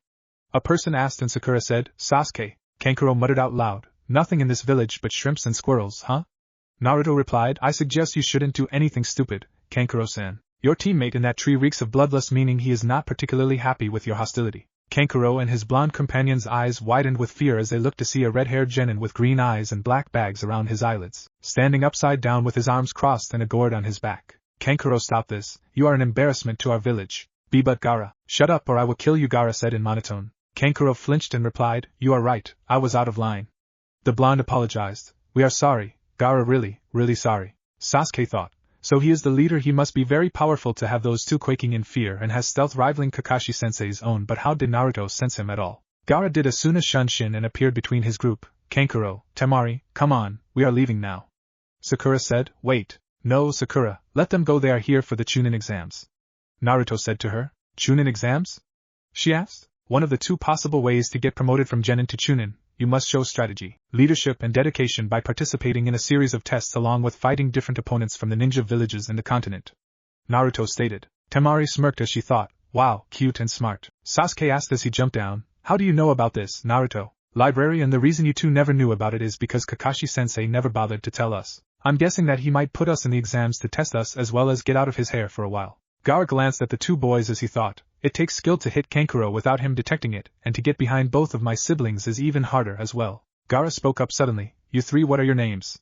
I am Sabaka no Gaara, Uchiha Sasuke, Hirano Sakura, Uzumaki Naruto. I hope to see you three in the exams, Gaara stated in monotone before he left along with his teammates. He creeps me out, voiced Sakura. I know, but there is something odd about him, something familiar. Naruto said, and then he spoke to Serenity. Did you check their chakra, Serenity? Yes, Master Naruto, two of them are normal, but the one subject known as Gaara has higher chakra than normal. It is also similar to the Kyuubi's chakra, meaning that he is a Jinchuriki as well. Unfortunately, I couldn't confirm which one he holds. That is fine. At least we know that he is a Jinchuriki. Then Sasuke looked at his teammates and said, Naruto Sakura, I am sorry for the way that I acted. I was out of line. Not knowing your parents is much the same as losing your family. Naruto nodded as he replied, I accept your apology, Sasuke, and I am also sorry for antagonizing you as well. So for compensation, I guess one spar against you can't hurt. Sasuke smiled a bit. I would like that very much, Naruto. Hokage's office now, does everyone know what to do? Sarutobi asked. The Jonin and Chunin nodded in agreement, while Sarutobi continued, excellent. Now are there any nominations for this year's exams? Kakashi, Kurenai, Guy and Asuma stepped forward. I, Kakashi Hatake, Sensei of Team 7, hereby recommend all three of my genin, Sasuke Uchiha, Sakura Hirano and Naruto Uzumaki, ready for the Chunin exams. What? No way. It is too soon for them.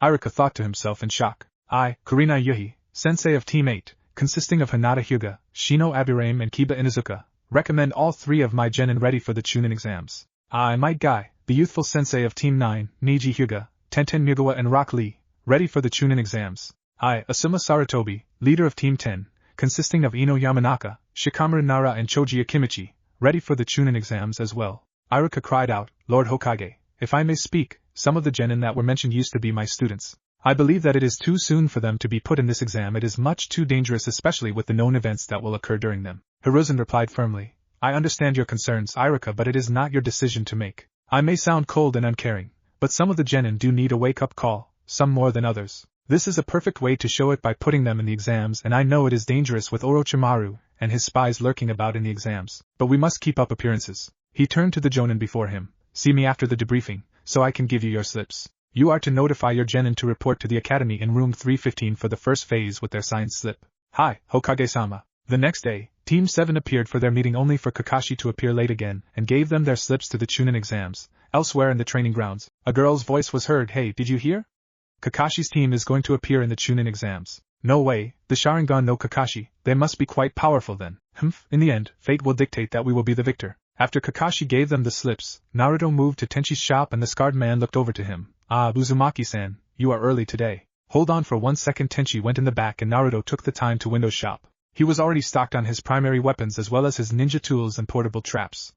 Tenchi appeared in the front with Kitami in hand. Here you go, Naruto-san. The Jinchuriki took back Kitami. She felt a bit lighter, yet more durable. Thank you, Tenchi-san. Here is your payment as promised. Keep it. Naruto was confused. I don't understand. I was glad to work on such a fine piece of work, and the Hokage already paid for it in advance, so don't worry about it. Naruto stared at him for a moment and then said, thanks. He sealed Kitami in its original position, and he strode toward the training grounds while Tenchi thought, phew, he almost caught that lie. He is definitely your son, Minato. Training Area 3.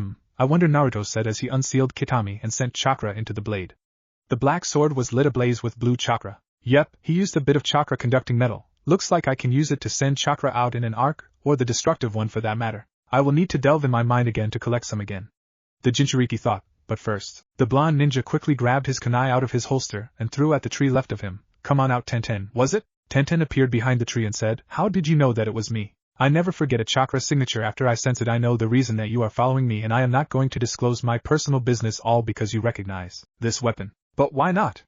A genin fresh as you would be spilling their guts out from IWA and back if he or she had defeated one of the 7 shinobi swordsmen of the mist and lived. My case is different because the truth is that I didn't defeat him at all. What? Explain yourself. I will say no more. Farewell, Tenten-san. He did a shunshin just as Tenten moved to grab him while shouting, wait. Then the weapons mistress cursed, damn it, I wouldn't be able to find him now and I will have to survive the Chunin exams to get more information from him. What does he mean that he didn't defeat him? Then how would that explain how he got that sword on his persona? The young Kunoichi went home, empty-handed as Naruto watched her. Persistent little Kunoichi, are you? Master, you do know that you will not be able to avoid the situation concerning over Nakoshi-san. She will wear you down. Well, Serenity, let's pray and hope that she doesn't find me at all or where I live at. Now let's go over what we are going to help Hinata out for tonight. Academy. Naruto arrived at the academy the next morning and saw that Sasuke and Sakura were already there. Hey guys, ready? Naruto asked, and his fellow teammates nodded as they walked up inside. They walked up to the second floor to see a crowd on the floor. Instantly the three noticed the genjutsu on the sign. Sasuke was about to say something, but Sakura grasped his shoulder and whispered, don't say anything at all, Sasuke-kun. If you do, there will be more competition for us, and needless battles as well. Sasuke frowned a bit, but understood her logic. He would have a better chance at fighting strong opponents much like Gaara and Naruto. Team 7 was able to slip past to go up the stairs, and the resident Jinchuriki glanced down to see Tenten and a bull-haired kid getting knocked around. But then he caught up with his team and met Kakashi at the door. Good, you are all here. If you weren't, then I would have been forced to bar you from taking the exams at all. All of you, protect yourselves and each other. Remember, with teamwork, you can defeat even a Jonin. The Hatake said. Team 7 nodded in unison and proceeded through to have most of the veteran genin stare at them with killing intent. This is laughable. I have felt more intimidated when I was training with Sabuza-sensei and Haku-chan. This is ridiculous. Naruto thought to himself. Sasuke-kun. A voice shouted out before the person came over to their position and glomped said object of affection. Ino, get off of me. Sasuke said. To her rival's surprise, Sakura didn't react to her touching Sasuke at all. Hello, Ino, how have you been since I last saw you? Forehead. Ino said, a bit confused. What has happened to you? Sasuke replied, this is Sakura Harino, a kunoichi witch. Unfortunately for you, Ino, I can't say the same. Naruto smirked as he glanced over at the three and thought, good job on playing your part. Sasuke. Ino slowly got off of the Uchiha and joined her teammates. Shikamaru was speaking with Naruto when the Yamanaka heir appeared. Naruto made his move. Ino, what, Naruto? She replied hotly. I take it, Sasuke acknowledges Sakura more than you, correct? What do you know? Simple, I know because I am the one that helped Sakura blossom from a fangirl to a kunoichi with skill close to Sasuke's level. Thus she has been in company with him, even training with him in his own home. Ino's hands balled up into fists as Naruto said, you envy her, don't you? You want the same thing as well. I can help you there, Ino. If you are serious about being a kunoichi and winning Sasuke's heart, you need to do two things only. What is that? Be your slave or something? Ino, I am not that kind of guy to do such a vile thing. I just want you to answer a simple question. Why do you like Sasuke so much? Ino said, because he is smart, cool, handsome and strong, but above all, he has experienced a lot of pain, causing him to shut everyone out. I feel that maybe I could be able to get through to him by being there for him. Your feelings are sincere. Fine, now here is the second thing. Meet me at training ground 47 after the exams or when we have a break and prepare for a long session. Then a silver-haired genin with round spectacles came over to them while saying, My, are you all a lively bunch of genin? I take it that you are all rookies, right? Kiba growled out, who asked you? Oh, forgive me of my manners, I am Kabuto Yakushi, and particularly you are pissing off the AIM ninjas behind you. They have quite short tempers, but now I will share my information with you since it is your first time. The fellow genin said to them, do you mean that you have taken the exams before, Kabuto-san? Sakura asked. Yes, the exams are held once every 6 months. Unfortunately, I could never pass and now this is my 7th try. Naruto thought, that was too convenient. Although he is a Konoha shinobi, he would be desperate on his 7th try. Nobody in their right mind would give out information so easily without trying to con newbies into a favor. You see, there are many teams that have arrived here, mostly from Kusa. Oto is a recent new village, so I don't have that much information on them, so you could ignore them for now. Sasuke asked, excuse me, but do you have information on individuals? Kabuto answered with a smile, yes, I want the stats on Sabaku no Gaara, Naruto Uzumaki, and that team that is staring at us over there. Sasuke said, pointing behind him. Everyone turned to see a Hyuga glaring at Hinata. Tenten was staring at Naruto, and the bull-haired kid's eyes flickered between Sasuke and Sakura. Right, Gaara has done 1 B rank and 4 C rank missions. His abilities are currently unknown and rumor has it that he has never been injured at all. Your teammate, Naruto, has done the same number of missions as you and Sakura-san, and now he is being called the new Black Cross due to the sword that he acquired on one of your missions. His ninjutsu, taijutsu and kenjutsu are exceptional, but he hardly has any genjutsu ability. Kabuto drew 3 more cards. Niji Hyuga has done 20 D rank and 12 C rank mission. His taijutsu is the best since he is from the Hyuga clan, but his ninjutsu and genjutsu are non-existent. Rock Lee, same number of missions and his taijutsu is exceptional, but he also has no ninjutsu or genjutsu. Tenten Mugawa, same number of missions and her taijutsu is good as well. She is also a weapons specialist and known that she has never missed a target. Naruto thought as he glanced at her, so she is a weapons specialist, the mid-long range person in the group. Niji is close range as well as Lee. Kabuto stated, everyone here from the various countries are here to take the exams and it is filled with a lot of talented youngsters. Hinata whispered, and makes you lose confidence. Sakura's eyes darted over the genin and said, so everyone here. Kabuto nodded, finishing her sentence, yup. Everyone like Garasan and Likuin are elite genin from their reigning countries. Suddenly Naruto pushed Kabuto back and held one of the Oto ninjas at knife point with his teammates in a similar fashion with his Kagebunshin. I suggest that you three can keep your bloodlust down a little longer or I will have no choice but to discipline you three for misbehaving. The Oto ninja was surprised and then he nodded slowly. Then Naruto released him and dispelled his clones just as a large white smokescreen appeared and dispersed quickly to reveal a scarred man in a black trench coat along with 3 squadrons of Chunin. Pipe down, maggots. Oto ninjas, like Blondie here said, I suggest that you three save your energy, or you will be disqualified from the exams. The bandaged one said, I apologize for my team, Proctor-san. We were merely excited. The man frowned. For some reason, I believe that I was more than that. This year is going to be bloody. The scarred proctor then shouted, everyone, listen up because I will not be repeating myself a second time. I am Ibiki Marino, your first proctor. You will be seating by the number that you draw from this box and sit at the appropriate seats, and then we will hand out the exams. If you try to switch your tile, you will fail immediately. Now form a single line. The genin complied and each of them took out a tile from the box that was held by a random Chunin. Naruto was happened to be seated by Hinata and Akusa ninja. Hello, Hinata-chan. Hi Naruto-kun, let's do our best, okay. Right. Oh, and Hinata, good to see you talking without stuttering. All of that training did pay off, huh? She smiled. Yes, it did. Then she thought, and maybe, just maybe, I will be able to confess my feelings for you now, Naruto-kun. Ibiki then barked out, alright, you worthless bastards, we must go over the rules before I allow you to turn over your test. Also there will be no questions and you each start out with 10 points. If you miss one, then you have 9 and so on. Now if you are caught cheating, 2 points will be deducted and after your 5 chances are done, you will be escorted from the room immediately. Now the second rule, this is a team test to see how much your team can hold up to 30 points. One of the Chunin commented, we have our eye on you guys. The crowd was a bit shaken, but Ibiki continued, realize that the weak ones who get caught are destroying themselves. As shinobi trying to become Chunin, be proud ninjas. Now on to the final rule, which is that if a teammate doesn't answer all questions correctly or loses all of their points will fail along with their 2 teammates. Sakura thought, what? Ibiki stated, you now have 1 hour to complete the test. You may now turn over your tests and begin. There was a rustle of papers as the genin turned over their papers and began to write down their answers to the questions in complete silence. Ibiki watched over the genin with a careful eye until his eyes fell upon Naruto, who was staring right back at him. What the hell? The kid is done already with the test. But that is impossible. He is not using any genjutsu nor has he cheated at all. He is supposed to be smart. But those questions are at least high Chunin level and have never been seen in the academy for over 7 years. The torture and interrogation head honcho thought to himself, is he a hidden genius? As if to answer, Naruto smirked at him in amusement. Pretty soon, teams were failed left and right, mostly from Konoha and some with Suna. After 45 minutes has passed, Ibiki called out, pencils down. Okay, now it is time to start the 10th question, but before that, let's go over the added rules to the test. Nearby building, Kakashi said lazily, it is sure a bit boring without my genin. Asuma said lazily with the unlit cigarette in his mouth, don't worry, Kakashi, you will be busy again soon. Why is that, Asuma? I heard that the proctor for the first portion of the exam is Ibiki Marino. What? Ibiki? They actually made that sadist the proctor? Who? Kurenai asked curiously.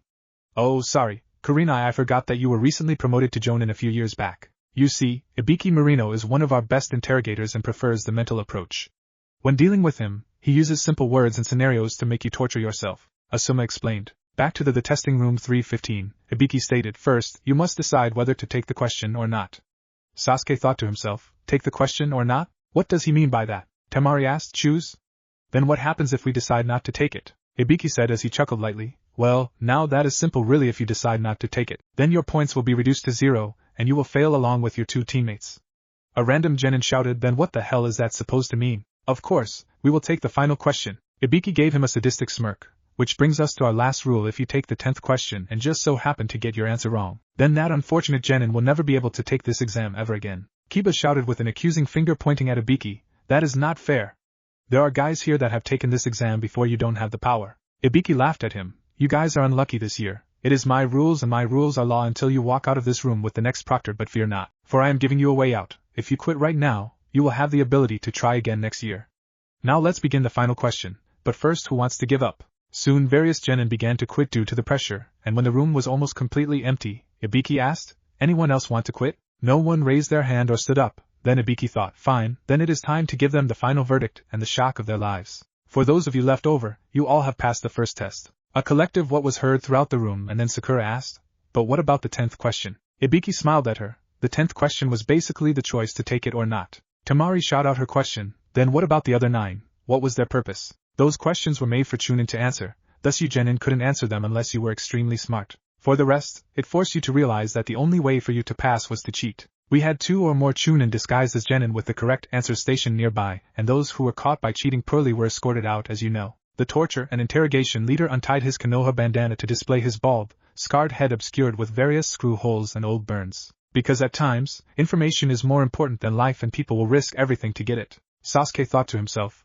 the after effects of torture. Ibiki retied the bandana. If the enemy notices you, there is no guarantee that the information will be accurate. Information can be the greatest weapon for your country and teammates, Tamari said, but I still don't understand the 10th question. The 10th question was based on a choice, a leap of faith if you call that, which could make you or break you. The ability to face any hardships and be perilous is the qualifications for a Chunin, so I wish you guys luck. Naruto gave him a smirk and Ibiki smirked back as he thought, you are an interesting kid. Enko led the gen into a training ground, which had a circular fence with gates surrounding the edges and a sign that was written forbidden. Only Chunin and Jonin allowed. The Tokubetsu Jonin turned to them and said, welcome to training ground number 44, the second stage of your exam. In Konoha, it also bears another name, the name of the Forest of Death. Naruto commented, it doesn't really look like much to me. Enko trained her eyes on him and smiled. You are a spirited one. The Jinchuriki instantly knew that she was going to try something and the proctor popped out a hidden kunai from her sleeve quickly to throw it at Naruto's head. Naruto tilted his head to the side to avoid it completely. The knife embedded itself into the ground after cutting a strand of Akusa Genin's hair. Enko appeared behind Naruto with a kunai at his neck. You didn't get cut, but all of the spirited ones are the ones that are killed first, spilling that red blood that I love so much. Then she turned with another kunai in hand as the Kusa Genin returned her weapon using her tongue. Yeah, please don't creep up behind me like that. I have a tendency to kill people when they do that. The Genin replied, I apologize, I just wanted to return your kunai. It cut my precious hair, and after seeing you in action my blood is just rushing with excitement. Hinata thought in fear, Naruto-kun, what is up with this examiner? This is bad. Sakura thought, and that Kusa girl too. Looks like we got some bloodthirsty ones in this test. Hee, this should be fun. Enko said with a smirk while Naruto thought, you are the bloodthirsty one. Enko regained her composure. Well, then before we start the exam, you have to sign these papers. There will be deaths in this one, and if you don't sign these, it will be my responsibility. I am going to explain the test, and then you can sign them. After that, each team will check in at that booth behind me. She handed Naruto the waiver forms and he passed them out as she said, simply put, you will attempt the ultimate survival. First, I will explain the area. There are 44 gates exactly, and there is a forest, a river and a tower in the center. Each gate is exactly 10 kilometers away from each other. During the survival in here, you will be asked to complete a certain task. Using the weapons and jutsu that you have, you will compete in a no-rules scroll battle. You will fight over these 2 scrolls, heaven and earth. Since there are 26 teams here, half will get heaven and the other will get earth. To pass this test you must reach the tower with both scrolls. Sakura muttered, so half of the teams will definitely fail because of this requirement. Enko said there also is a time limit. The test will last for 120 hours. For those of you who hate math, it equals up to 5 days. Ino protested loudly, 5 days? Choji said, what about food? Enko said, you are on your own. The forest is filled with food. You just have to watch out for the man-eating beasts, poisonous plants, poisonous insects, etc. And 13 teams passing is not likely. As the days progressed, the time to rest is shorter and the distance to the goal is farther. Plus the area is filled with enemies. You will not get that much sleep. So you can fail not only for losing the scroll, but the harshness of the course. She smiled. Now let's talk about what will disqualify you first. Those who don't make to the tower within the 120-hour time limit. Second, those who lose a teammate, or have their teammate killed. As a rule, there is no quitting in the middle of the exam, so if you are going to be don't sign those papers. You will be in the forest for 5 days and also you can't look inside the scroll until you make it to the tower. Shikamaru asked, what happens if you do? Enko said, why spoil the surprise when you can dare to find out yourselves? Chunin are asked to handle classified information. This is to test your trustworthiness. That is it. Exchange your 3 forms for your scroll, and then choose a gate to get ready for the start. Naruto smirked as he already signed his on the spot while Enko was explaining the rules. Enko said, oh, and a final word of advice, just don't die. Just then a random Chunin came out from the tarp to state that it was about time to exchange the scrolls to the teams. As the teams went to get their scrolls, the Uchiha thought as he watched, I see, so you can't tell which team gets which scroll or who on the team is carrying the scroll. The times that I wish I had a Byakugan. It is just exactly what Ibiki said. In this test we will be risking our lives fighting for information. Everyone is an enemy, and everyone is determined. There will be killing. Enko looked around. Looks like the meaning of the signing that form has sunk it. Soon the genin teams were placed at different gates to go through and Enko said, everyone, follow an instructor and go to your gates. We will begin the second phase in 30 minutes. As 30 minutes passed, Enko declared the start, and the genin raced through their gates. Somewhere in the forest, there was a team in matching spandex suits that were watching Team 8. Kiba stated, so basically everyone is headed to the tower, right? Then setting traps near there would be best. Akamaru quietly barked and Kiba said, so they are here already, eh? Where? Akamaru shifted his head to the left and upwards. One of the spandex Konoha ninjas said, heck, kids just standing there out in the open. Do they want to be found? Looks like they have sensed us, but they don't know where exactly we are.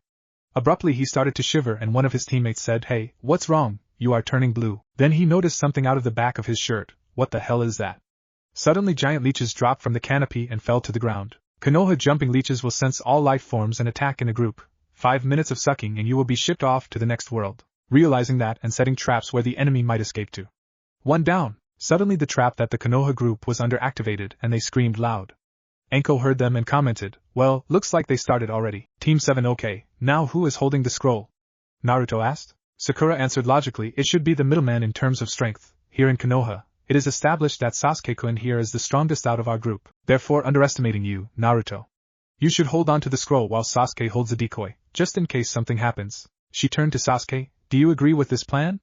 The Uchiha smirked, not bad, Sakura, I agree to this plan. Besides, I just want to fight strong opponents, and in this exam he looked at Naruto as he continued, you have no choice but to fight me in the exam if you want to become a Chunin. The Uzumaki sighed, alright Sasuke, let's just get through this part now and be alert for anything. Then he thought, there is no doubt in my mind that Orochimaru will definitely appear in this part for Sasuke. I just hope my plan works. Serenity said, actually, Naruto-sama, he is already here. What?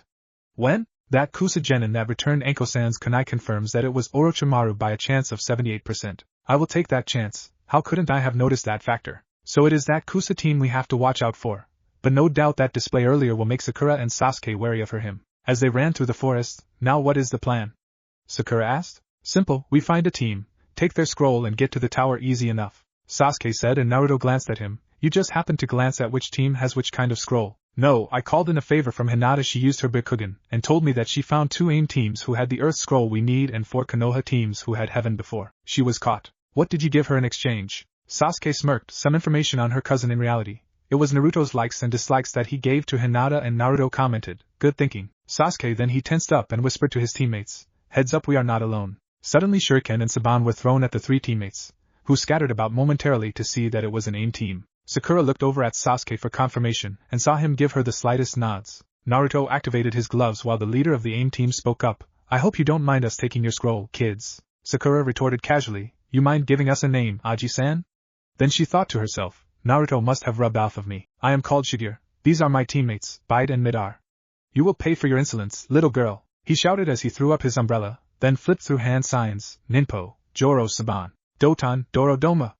Naruto slammed his hands on the ground and an earth dome quickly came over Team 7, protecting his teammates from the Saban. Okay, Sasuke, Shigeru is yours. Sakura, you take the one called Midar and I will take the short one. The two nodded and Naruto released the dome from the back, letting Sasuke and Sakura discreetly entered from the back. Just as the AIM team were coming around, Sasuke kicked Shigeru in the face while Sakura sent a kunai at Midar, who dodged it. Naruto burst from his earth prison and fired blasts of flame at Byakuya, who was forced to dodge, and then pulled out hidden swords from his 2 umbrellas. The Jinchuriki dodged a thrust from his left one and ducked under a swipe with the right one to give Byakuya a strike to the stomach. Byakuya stumbled back, clutching his stomach, and then Naruto gave him 2 punches across the face, one on both sides, and gave him a savage roundhouse kick to the head, knocking Byakuya into a tree and knocking him unconscious. As Byakuya slumped to the ground, Naruto checked his pouch to see that he was carrying some ninja wire, AIM issued kunai and shuriken along with some scrolls. He took the ninja wire and tied up Byakuya securely, but enough to that he wouldn't be able to get out for at least a few minutes. With Sakura, she was in a knife/taijutsu match with Midar.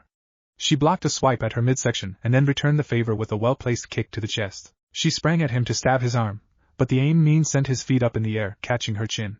You will not beat me that easily, little girl, he declared with a smirk. Sakura spat out blood from her cut lip and launched herself at him. Foregoing his swords, the AIM mean flipped through hand seals as he shouted, Suiton, Suikoden. The water from the lake behind him sprang out over him towards Sakura, but to his surprise, the water went through her. A bunshin? When did she? He said, but then he saw Sakura coming at him with a punch, causing his head to snap to the side, then she slammed her knee into his stomach. Midar stumbled back, holding his stomach, and Sakura didn't relent to give him an uppercut, making his head snap up. Finally the Haruno performed a sabat kick to his chest, making Midar gasp for air. Next, the pink-haired Kunoichi used the ring of her kunai to knock out her opponent, sending him to his temple. The AIM mean fell into the bliss of unconsciousness. Sakura also searched to find the same equipment as Naruto did, but she also found a set of twin Fuma Kodachi within a scroll, making her smirk and kept them as she tied up Midar with his own wire as the Jinchuriki dragged his downed opponent to her position. You found the scroll? Sakura shook her head no and looked over at Sasuke, who had the upper hand. Well, let's put them together, so we can watch Sasuke's entertaining fight. With Sasuke, the Uchiha dodged under Shigeru's kick and then caught his other one to twist it, making the 19-year-old fall to the ground, then grappled with him by sitting on his back and pulling his leg back. Shigeru struggled as he grimaced in pain, then he swung his elbow into the Uchiha's side in rapid succession, causing Sasuke to lose his grip and the aim ninja flipped him over, but Sasuke rolled to the side and stood up quickly. The two circled each other as they drew their respected weapons. Sasuke took out two kunai while Shigeru unsheathed a hidden sword to put it in a reverse grip. You are pretty good, but you will not defeat me with that level of skill, Shigeru commented, and the Uchiha smirked. Then it looks like I will have to take it up a notch. Sharingan. Immediately, Sasuke's onyx eyes transitioned into a dark red with two tomos surrounding his pupils in both eyes. Shigeru narrowed his lone eye, and Uchiha, I thought that accursed clan were all wiped out, but no matter, at least I can reply the kindness that one of your clan member did when he took my eye away from me when I was 10. In my opinion, I think it suits you better. Women these days dig battle scars, plus it does attract attention away from that ugly mug of yours. Shigeru growled in anger as he launched his attack by swiping at Sasuke's head, but the Uchiha used his two kunai to block. Then the Rain Ninja sent a punch to Sasuke's face, but his Sharingan caught it, and he craned his head to the side to dodge. Next, Shigeru went for a roundhouse kick, but Sasuke ducked under it and sent his weapons at Shigeru's head. But the aim nin leaned his head back and the Uchiha smirked as he gave him a left-right combo to the chest, then another combo to his face and ended it with a jumping kick to the face. Eat it, Sasuke said with a smirk. Why you Suetun, Swashoha? Sasuke's smirk disappeared as the lake sent out a huge wave from behind. He jumped in the air as he flipped through hand signs, Katan,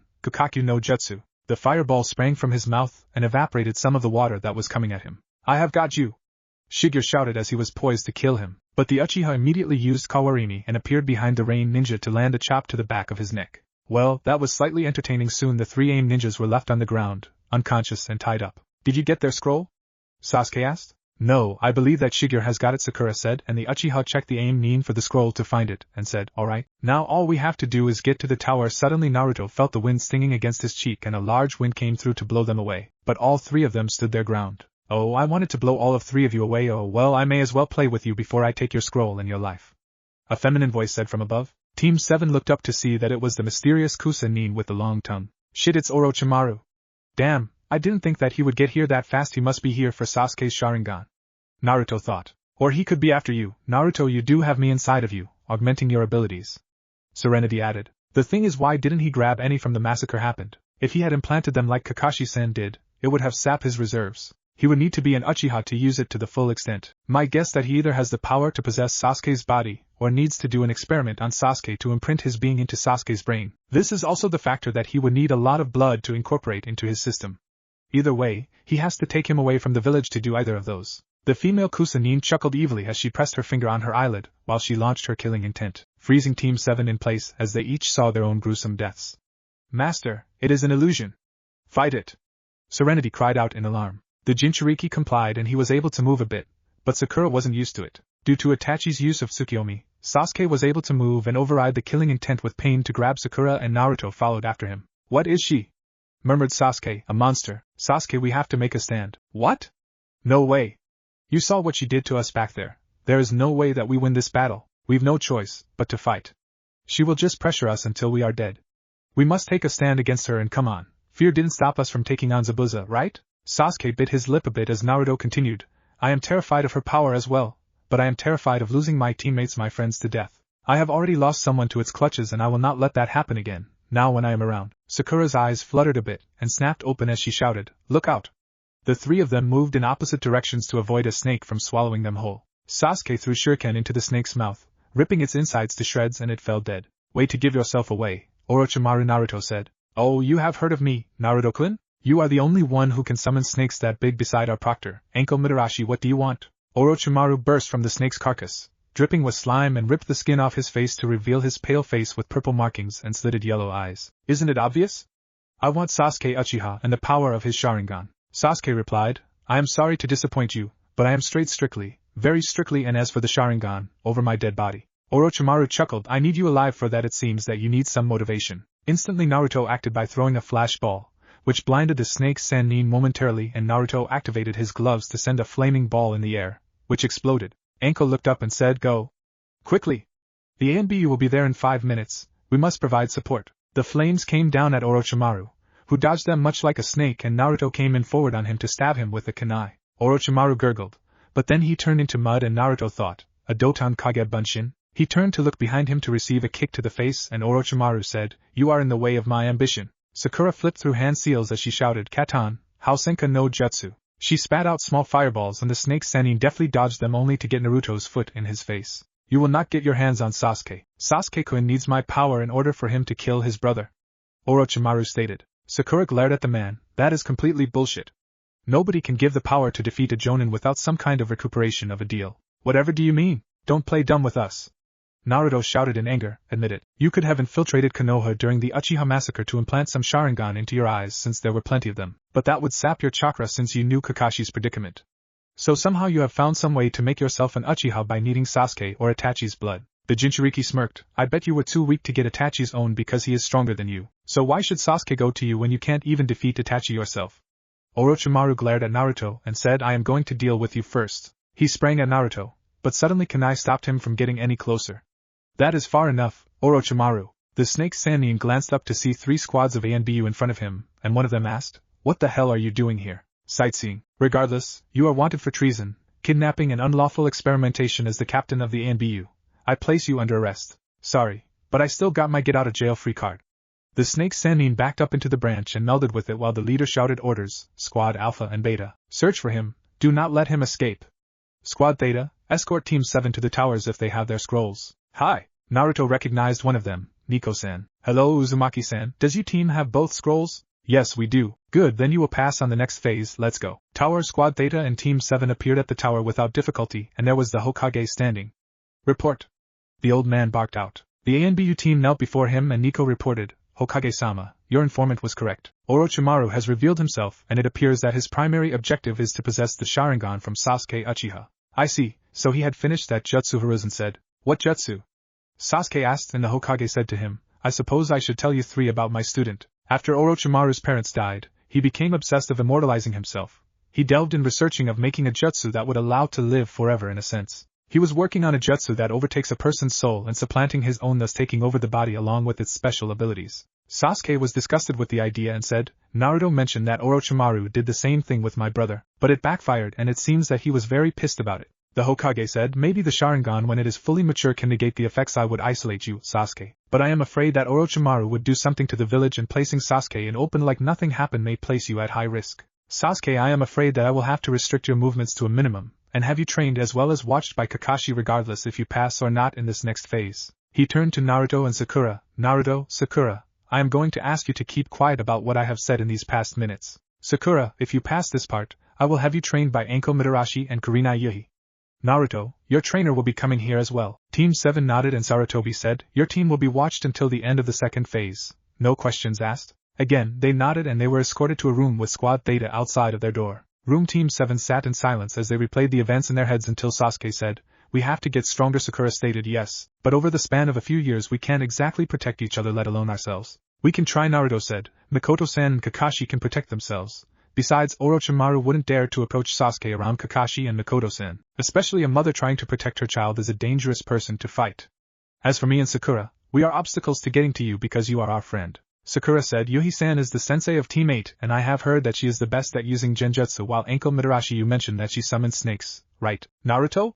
Was she taught by Orochimaru?" "Yes, she was the only one that has been taught by Orochimaru, and because that she is not well liked because of that factor.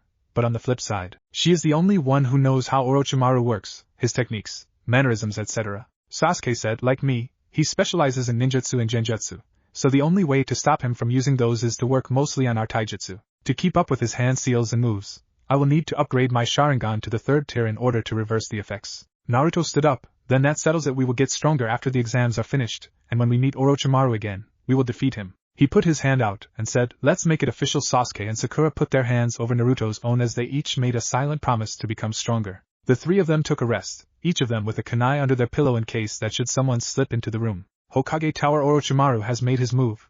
I want everyone to be alert for anything. One of the villages may be in cohorts with Orochimaru since we know that he doesn't have enough manpower to destroy this village." Sarutobi said to the Jonin and Chunin, "Forest of Death Curses. I was so close. That damn Jinchuriki interfered with my plans to get Sasuke.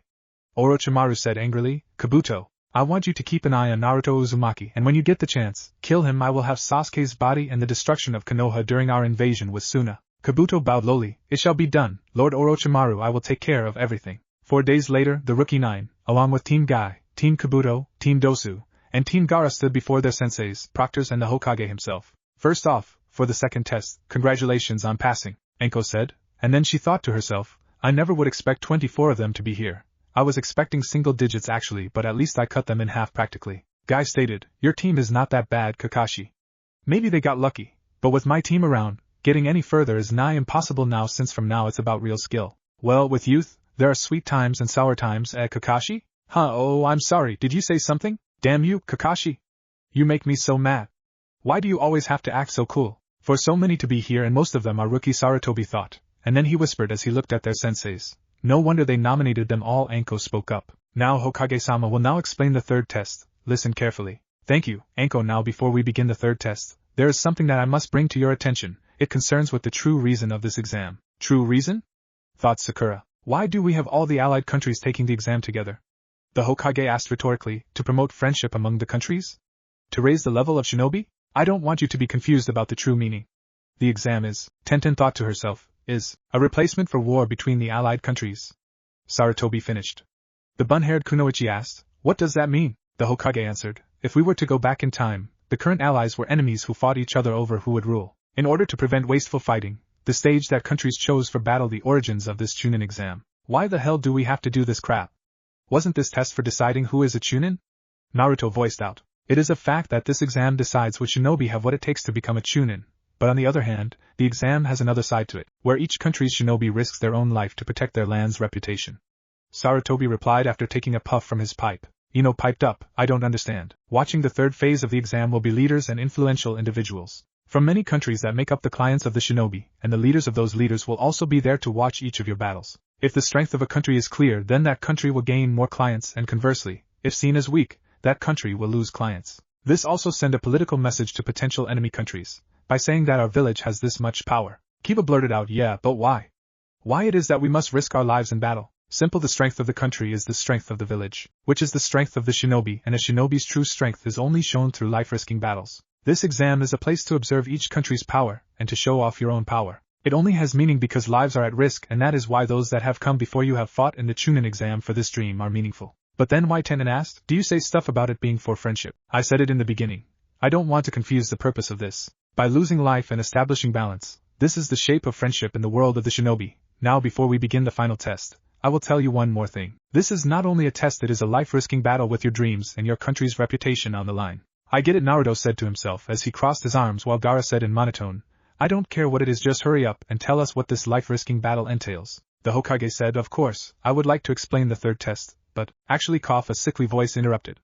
A Jonin appeared before the Hokage. I apologize, Hokage-sama, for the interruption. From here on, as the referee for this part of the exam, will you please allow me, Gecko Hate? By all means. Hate turned to the genin. Hello, everyone, I am Hate. Before we begin, there's something that I would like you to do. It is a preliminary for the third phase to decide who gets to participate in the main event. Preliminary? The bubblegum-haired genin whispered to herself. Shikamaru shouted, preliminary? What do you mean, sensei? I don't understand this preliminary, but why aren't all the people here allowed to participate in the next test? Sakura said meekly. The first and second tests proved to be too easy for you, genin, so in a result, we have too many people remaining. According to the Chunin exam rules, it is required to have a preliminary to reduce the number of participants for the next test. No way. As Hokage-sama indicated earlier, there will be many people watching your fights, so the fights could take too long. We are limited in time. So anyway, those who are not feeling well or who feel like quitting after these explanations, please come forward now, since we will be starting the preliminary immediately. What? Right now?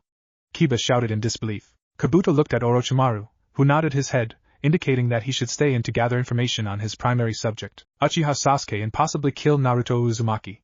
Nobody wants to retire? Oh, I forgot to tell you that you all will be battling individually. You may raise your hand based on your own judgment.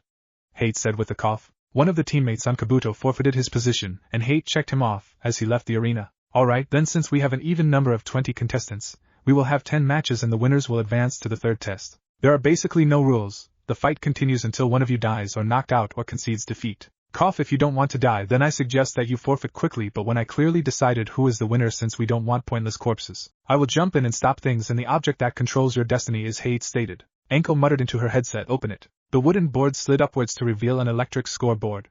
Is this electric scoreboard will show the matchups for each battle. Now this is sudden, but let's announce the names for this fight.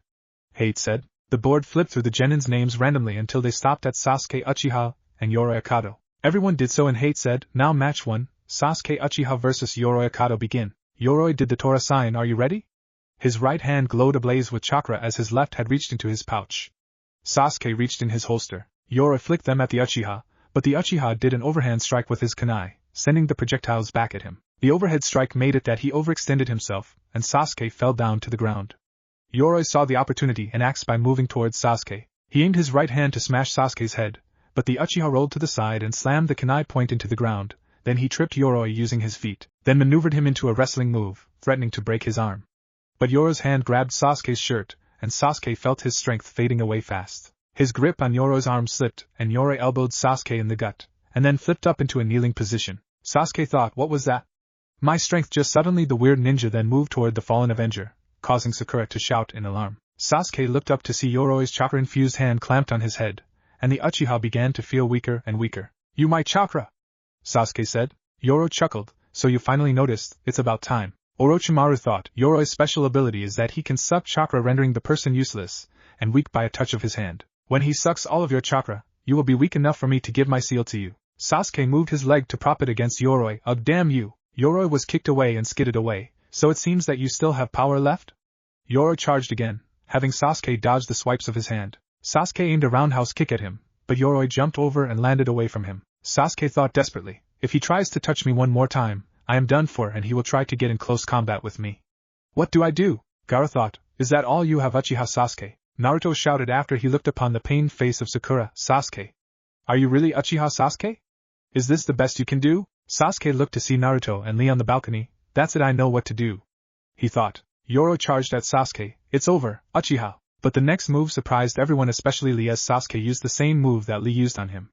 That's my Lee thought as his sensei said. What? Sasuke appeared behind Yoroi, though from here, it's all original from here.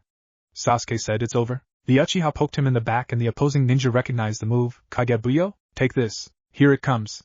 The Uchiha declared. Sasuke pushed off of Yoroi's back and aimed a kick at Yoroi's right side. Yoroi blocked the kick and scoffed. Not enough.